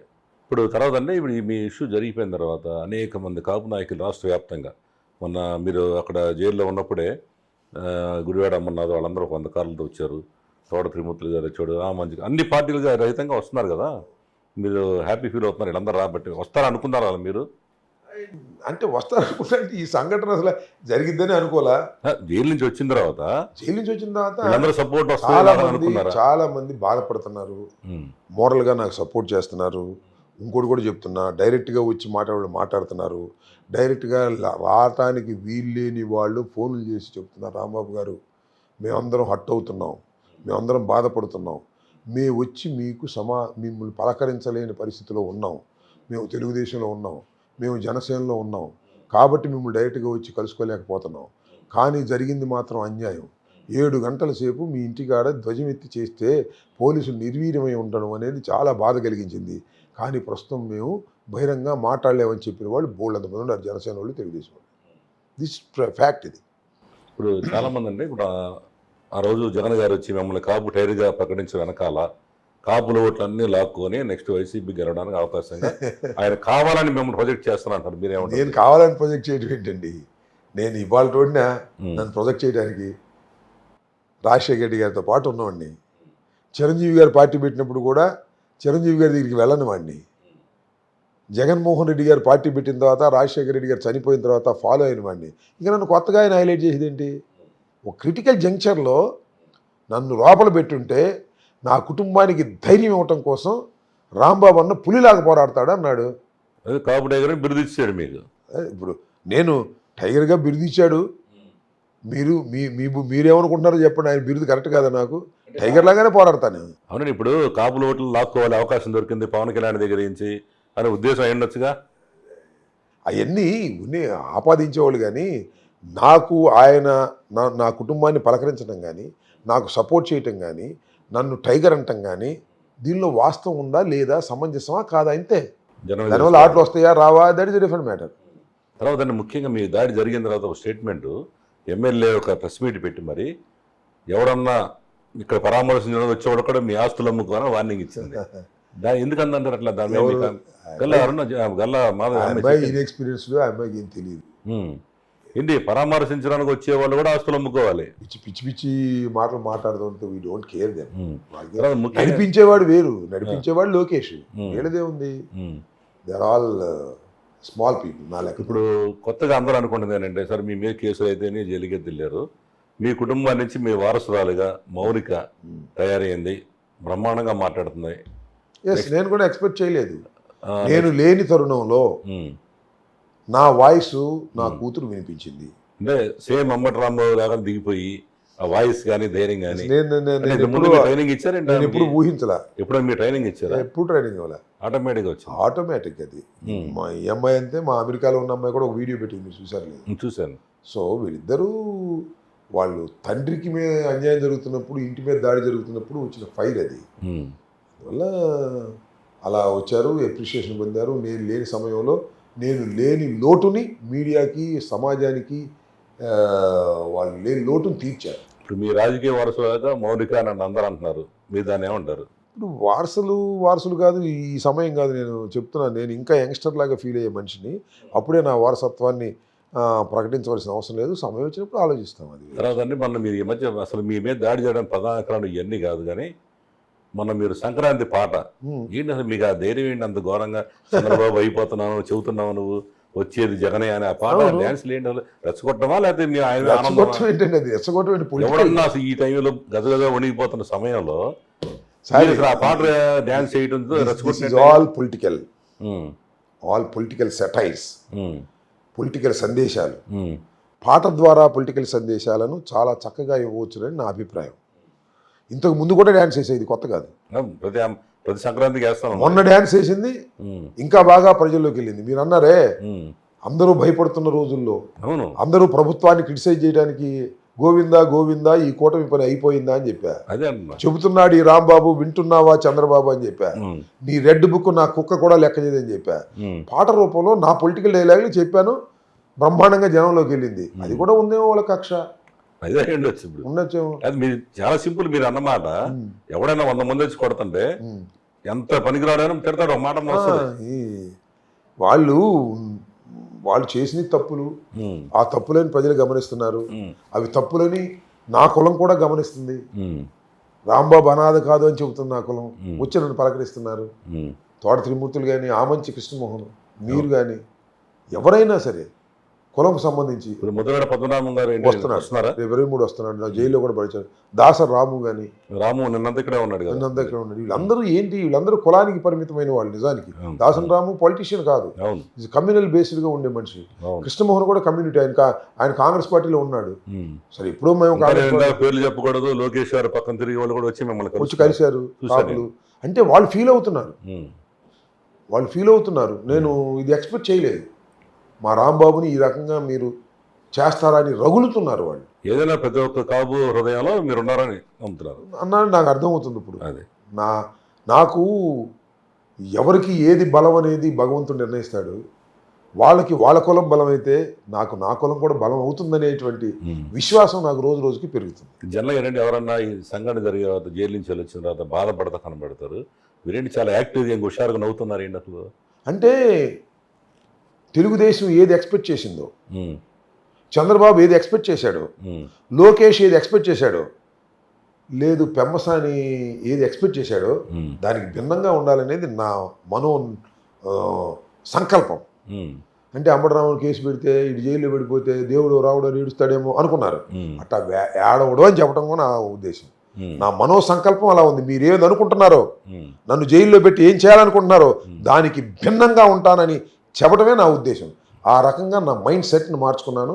ఎన్ని కేసులు పెట్టినా, ఎన్ని చేసినా నేను వాటిని ఎదుర్కొంటాను తప్ప పారిపోను. ఇప్పుడు మీరు ప్రభుత్వంలో లేరు, పదవి కూడా లేదు, మీకు సెక్యూరిటీ ఆఫీసర్ లేదు కదా, ఈ జరిగిన సంఘటన మీద మరి మీరు సెక్యూరిటీ కోరుతున్నారు ఏమన్నా? పోలీసు చూద్దాం, కోర్టులో అడగాలి. ఇంతకుముందు ఒకసారి అడిగాను, అడిగితే ఆయనకి ఏమి ప్రాణాపాయం లేదని వాళ్ళు కౌంటర్ పడేశారు గవర్నమెంట్. I will see. మళ్ళీ మీ మీద దాడి చేసే అవకాశం ఉందని నమ్ముతున్నారా మీరు? చేసిన ఆశ్చర్యం ఏమి లేదు. మరి ఏమనుకుంటున్నారో మనకు తెలియదు. నేను ఆ దాడులు కూడా భయపడను. నేను నిన్న కూడా చెప్పాను, ఈ క్రమంలో మరణం సంభవిస్తే చేయగలిగేది ఏముంది? ఆప్షన్ ఏముంది నాకు? నా పోలీసు వాళ్ళతో కొల్యూడ్ అయిపోయిన తర్వాత నాకు మరణమే సంభవించింది అనుకో, ఏం జరుగుతుంది? 64 సంవత్సరాలు హ్యాపీగా బతికాము, ఇంకా బాగా ఉంటే ఇంకో 10 సంవత్సరాలు బతుకుతాం అంతే కదా, హ్యాపీగా. తర్వాత అనారోగ్యమే కదా. ఈ లోపలే వాళ్ళు ఏదైనా చేస్తే చేసుకుంటే మనం చేయగలిగింది ఉంది. నాకు ఐ హావ్ నో ఆప్షన్, నాకేం గన్మెన్స్ లేరు. మొన్న మాత్రం ఏమైంది, పోలీసులు ఏకమైపోతే ఏం చేయాలి ఇంకా? అవును, ఇంకా డేంజర్. మీ గన్మెన్లు ఇస్తే వాళ్ళు ఇంకా డేంజర్ ఉంటే కాదు చెప్తున్నా, పోలీసులే కొల్యూడ్ అయిపోతే ఏం చేయగలుగుతాం? దేనికైనా సిద్ధపడాలి. విషయం వంగవీటి మోహన్ గారికి కూడా ఇక్కడ సెక్యూరిటీ మీద నమ్మకాలు, ఇక్కడ పోలీసు మీద నమ్మకం లేదంటే సెంట్రల్ ఫోర్స్ నుంచి కూడా శివశంకర్ గారు అడిగారు. ఇప్పుడు మీకు కూడా అట్లా సెంట్రల్ ఫోర్స్ నుంచి రావాలి. ఇక్కడ ఫోర్స్ లేకపోతే ఇంకా సెంట్రల్ ఫోర్స్ ఏమి ఇస్తారు చూద్దాం. Will see later. ఇప్పుడు అంతా ఎర్లీగా నేను 2 రోజులు కదా బయటకు వచ్చి చూస్తున్నారు కదా, పొద్దున్న నుంచి సాయం దాకా వచ్చేవాళ్ళు, పలకరించేవాళ్ళు. పెద్ద పదవి వచ్చింది నాకు కూడా ఆశ్చర్యం ఏంటంటే, ఒక ఆయన సెలవు తీసుకొస్తాడు, ఒక ఆయన బొకే తీసుకొస్తాడు, ఒక ఆయన పూల గుర్తు తీసుకొస్తాడు, నాకు ఏ స్వీట్ తీసుకొస్తారు. అంటే వాళ్ళు అంబటి రాంబాబు గారిని తీసుకెళ్లి 18 రోజులు జైల్లో పెట్టడం అన్యాయం అని, ఆయన రిలీజ్ అవటం మాకు సంతోషం అని చెప్పేటటువంటి జెక్చర్స్. లేకపోతే ఇప్పుడు పూలమాలలు ఎందుకు, ఇప్పుడు బొకేలు ఎందుకు, ఇప్పుడు స్వీట్స్ ఎందుకు? They felt like that. ఇప్పుడు ఒక మాట చెప్పండి చివరిగా, మీ గవర్నమెంట్ వచ్చిన తర్వాత వీళ్ళందరూ నేను కక్ష తీర్చుకోదలుచుకున్నారా లేదా నేను చెప్పండి. I'm not such sir. మీ కళ్ళలో కనబడుతుంది Rambabu garu. No no no. మీకు గుర్తు చేస్తాను సుధాకర్ నాయుడు గారు, పోయినసారి 2019లో 2014లో మేము ఓడిపోయినప్పుడు కోడెల శివప్రసాద్ మా మీద దాడి చేయించి బస్సులు పగలగొట్టించి, నా కార్లు పగలగొట్టి, సేమ్ దారి మధ్య ఇంటికాడు కాదు, నా దగ్గర ఎంపీటీసీని ఎత్తుకుపోయాడు. ఎంపీటీసీ ఎస్సీ క్యాండిడేట్ ఎత్తుకుపోయారు. మన తర్వాత 5 సంవత్సరాలు నేను అధికారంలోకి వచ్చాను కదా. అవును. ఎక్కడ రివెంజ్ తీసుకున్నాను? తీసుకోవాలి ఎక్కడ. That is my character is like that. ఎవడు పాప నాడు పోతాడు అనుకునే మనస్తత్వం కలిగిన వాడిని, చట్టం వాళ్ళని దండిస్తుందని నమ్మకం కలిగిన వాడిని. తర్వాత ఏమైంది, కోడి సుబ్బ అంత దాడి చేసినోడు ఊరేసి చచ్చిపోయాడు. ఎవడు పాప వాడికి కొట్టింది అంతే. అంతే తప్ప నేను రివెంజ్ తీసుకోవటం అందరిలాగా మీరు లేదు. I'm not such. That is not my character. మీరు కాకపోయినా జగన్ గారు కూడా తీసుకునే ఉద్దేశం ఉందిగా. ఇప్పుడు ఏమి జరుగుద్ది ఏంటి, ఇప్పుడు అంత కసిగా పెరిగిపోయారు. ఇప్పుడు మా క్యాడర్ మేము చెప్పి నేను దచ్చికెళ్ళిపోతున్నారు. మంచి మన రాణి చూద్దాం అంటారు. ఏంది, మన ఇల్లు బాగుపడారు, మన రాణి వాళ్ళు ఇల్లు బాగుపడదాం అంటున్నారు. ఇది కరెక్ట్ కాదని నా అభిప్రాయం. What will happen will see. ఏదైనా కాదండి, మీ దాడి సంఘటన తర్వాత ఇక్కడ వాతావరణం చూస్తున్నాం కదా మేము. నిన్న వచ్చాం, వాళ్ళ అబ్జర్వేషన్ మా వాళ్ళు ఇక్కడే ఉంటున్నారు. మా వాళ్ళు చెబుతున్నానంటే రాంబాబు గారు అసలు మినిస్టర్ అయిపోయినట్టుగా, ఆయన నెక్స్ట్ జగన్ గారు హోమ్ మినిస్టర్ ఇస్తారు అన్నట్టుగా రకరకాల ఊహాగానాలు ఇక్కడ ఎంజాయ్ వాతావరణంలో కనపడుతుంది. ఎవడు బాధపడలేదు ఇక్కడ. అది ఏమైనా మీ యొక్క మెంటాలిటీ అనుకోవచ్చు. చివరి మీ మెంటాలిటీ అందరూతో మంచిగా ఉంటాం, పార్టీల పరంగా కాకుండా ఎవడు వచ్చినా చూడటం అనేది అది కావచ్చు అంటున్నాను నేను. చివరిగా ఒక విషయం చెప్పండి. సోషల్ మీడియాలో చాలామంది ముఖ్యంగా కాపు వర్గాల్లో మరి నిజంగా వాళ్ళు కాపులో తెలియదు కానీ మీ మీద బాగా ట్రోలింగ్ చేస్తున్నారు. దానికి మీరు ఏం సమాధానం చెప్తారు? ఏమని? ఇప్పుడు ఈయన కాపు టైగర్ ఎలా అంటారు, ఈయన కాపు టైగర్ అని ఎలా అంటారు? ఏంద్ర మీ అందరూ పనికి మళ్ళీ పోయి ఆయన ఎందుకు పరామర్శిస్తున్నారు, ఇక్కడికి వచ్చి పరామర్శించిన అందరూ వైసీపీ అని అంటున్నారు. రెండోది ఏంటంటే, కారణం ఏంటంటే మీ మీద ఒకే ఒక ఆరోపణ, వేరే ఏం లేదు. ఆయన కాపుల్ని ఎందుకు తిట్టాడు, తాగుబోతులు అన్నాడు, తిరుగుబోతులు అన్నాడు. అలాంటి వాడి కోసం మీరు ఎందుకు పరామర్శిస్తున్నారు? అది ఒక్కటే మీ మీద. దాన్ని మీరు ఫైనల్గా మీరు చెప్పండి, వాళ్ళకి చెప్పే సమాధానం. ఇప్పుడు కాపుల్ని ఎందుకు వచ్చి నన్ను పరామర్శిస్తున్నారనేది కాపులు నిర్ణయించుకోవాల్సిన అంశం. కాపులు నా పక్కకు వచ్చి నన్ను ఇబ్బందులు ఉన్నప్పుడు పరామర్శిస్తున్నారు. కారణం ఏంటి? కాపులు కష్టాల్లో ఉన్నప్పుడు, కాపులు ఇబ్బందులు ఉన్నప్పుడు రాంబాబు గారు మాట్లాడనే అభిప్రాయం వాళ్ళది. నేను అనుకుంటున్నా, సరే ఏదో ఒక సంఘటన జరిగింది, దానికి ఏదో అప్పుడే నలిఫై చేసాము. కాకపోతే ఇప్పుడు ఉంటుంది సుధాకర్ గారు, ఇప్పుడు కూడా రాజకీయాల్లో ఎప్పుడు ఉంటుంది ఇది. టైగర్ అంటే అప్పుడు నన్ను టైగర్ అని జగన్మోహన్ రెడ్డి గారు అంటే అది నేను టైగర్ అనుకున్న వాళ్ళందరికీ కోపం వస్తుంది. అది నేను కదా కాపు టైగర్ అనుకుంటాడు ఎవరు కాదు. నేనేం చేయండి దానికి? ఇప్పుడు చర్చిలో ఒక మాట అంటాడు, ఏదైనా ఒక గుణాన్ని మనం నీలో చూడాలంటే ఆ గుణాన్ని ముందు ఆపాదించాలంట. సుధాకర్ చాలా మంచోడు, ఆయన 10 సార్లు అనుకో మంచిగా ఉండాలనుకుంటాడు. అలాగే మన పిల్లల్ని వీడు చాలా మంచోడు సార్, బాగా చదువుకుంటాడు అని అన్నాం అనుకో 10 సార్లు, చిన్నప్పటి నుంచి వాడు చదువుకుంటాడు. మా కుర్రోడు ఉత్త గొడవడు సార్, వచ్చిన వాళ్ళని కొడుతుంటాడు పిల్లల్ని అన్నాడు అనుకో, వాడు అదే పని చేస్తుంటాడు. ఆపాదించాలంట. అలాగే జగన్మోహన్ రెడ్డి గారు ఏమన్నాడు, అంబటి రాంబాబు కాపుల్లో టైగర్ అన్నాడు. ఇక టైగర్ లాగానే బతకాలనుకుంటున్నాను నేను, టైగర్ లాగానే చావాలనుకుంటున్నాను. ఆయన నాకు ఒకటి ఆపాదించాడు, అలాగే ఉండాలనుకుంటున్నాను. అదే నా రాబోయే జీవితం అంతా టైగర్ లాగానే బతుకుతాను, టైగర్ లాగానే చేస్తాను. ఇప్పుడు కూడా టైగర్ లాగానే వెళ్ళాను, టైగర్ లాగానే వచ్చాను. టైగర్ లాగా వెళ్ళి మేకపోతులాగా రాలా, లేకపోతే మేకలాగా రాలా, టైగర్ లాగానే వచ్చాను. మళ్ళీ పంపుతారా, మళ్ళీ టైగర్ లాగానే వస్తాను. ఆయన ఆ మాట అన్న తర్వాత టైగర్ లాగానే బతకడం నా ధ్యేయంగా నిర్ణయించుకున్నాను. Okay, thank you. మీరు ఇలాగే టైగర్ లాగా ఉండాలని మేము కూడా కోరుకుంటున్నాం. త్వరలో ప్రజల మధ్య కూడా మేము చర్చ పెట్టబోతున్నాం. త్వరలో 2-3 రోజుల్లో దీని మీదే అంబటి రాంబాబు మీద దాడిని కులపరంగా చూడొచ్చా, పార్టీ పరంగా చూడొచ్చా, వ్యక్తిగతంగా అనేది రౌండ్ టేబుల్ పెడుతున్నాం. నంబర్ 1 ఛానల్ తరపున లైవ్ ప్రసారం చేస్తాం. ఓకే, దానికి ఎవరైనా ఫోన్ కూడా ఇస్తున్నాం. ఓకే, మాట్లాడచ్చని ఒక 50 మంది వరకు రౌండ్ టేబుల్ సమావేశం పెట్టబోతున్నాం. అసలు జనం కూడా తెలుస్తారు. అది మా ఉద్దేశం. వండర్ఫుల్, మంచి ఉద్దేశం అంటారు మీరు? మంచి ఉద్దేశం 100%. ఎందుకంటే ఇప్పుడు మీరేమో ఇట్లా అంటున్నారు, కొంతమంది ఏమో ఇట్లా అంటున్నారు. జనసేన బ్యాచ్ అనే పేరుతో కొంతమంది ఇట్లా అంటున్నారు. నిజమైన జనసేనలో ఇక్కడ మీ దగ్గరికి వస్తున్నారు. ఇది ఏందని తెలుద్దామని ఒక రౌండ్ టేబుల్ సమావేశం త్వరలో పెడుతున్నాం. లైవ్ ప్రసారాలు మీరు కూడా చక్కగా చూడండి దాన్ని. ఓకే అండి, థ్యాంక్ యూ రాంబాబు గారు. మంచి ఇంటర్వ్యూ ఇచ్చారు. మీ ఉన్నదన్నట్టుగానే మనం చెప్పడం మన నైజం. మీ వల్ల నేను కూడా వచ్చి పలకరించాను, నన్ను కూడా కొంతమంది తిట్టారు. నేను ఏం లెక్క చేయను. ఎందుకంటే నేను మీడియా పరంగా, అందులో మీకు నాకున్న అనుబంధం పరంగా మళ్ళీ మనం ఇప్పుడు కూడా చెబుతున్నా, ఎవడు ఏమన్నా అనుకొని నేను ఎక్కడ జరిగినా ఇలాగే ఉంటానని వెళ్తాను. నేను కులపరంగా తీరుస్తాను. Thank you very much.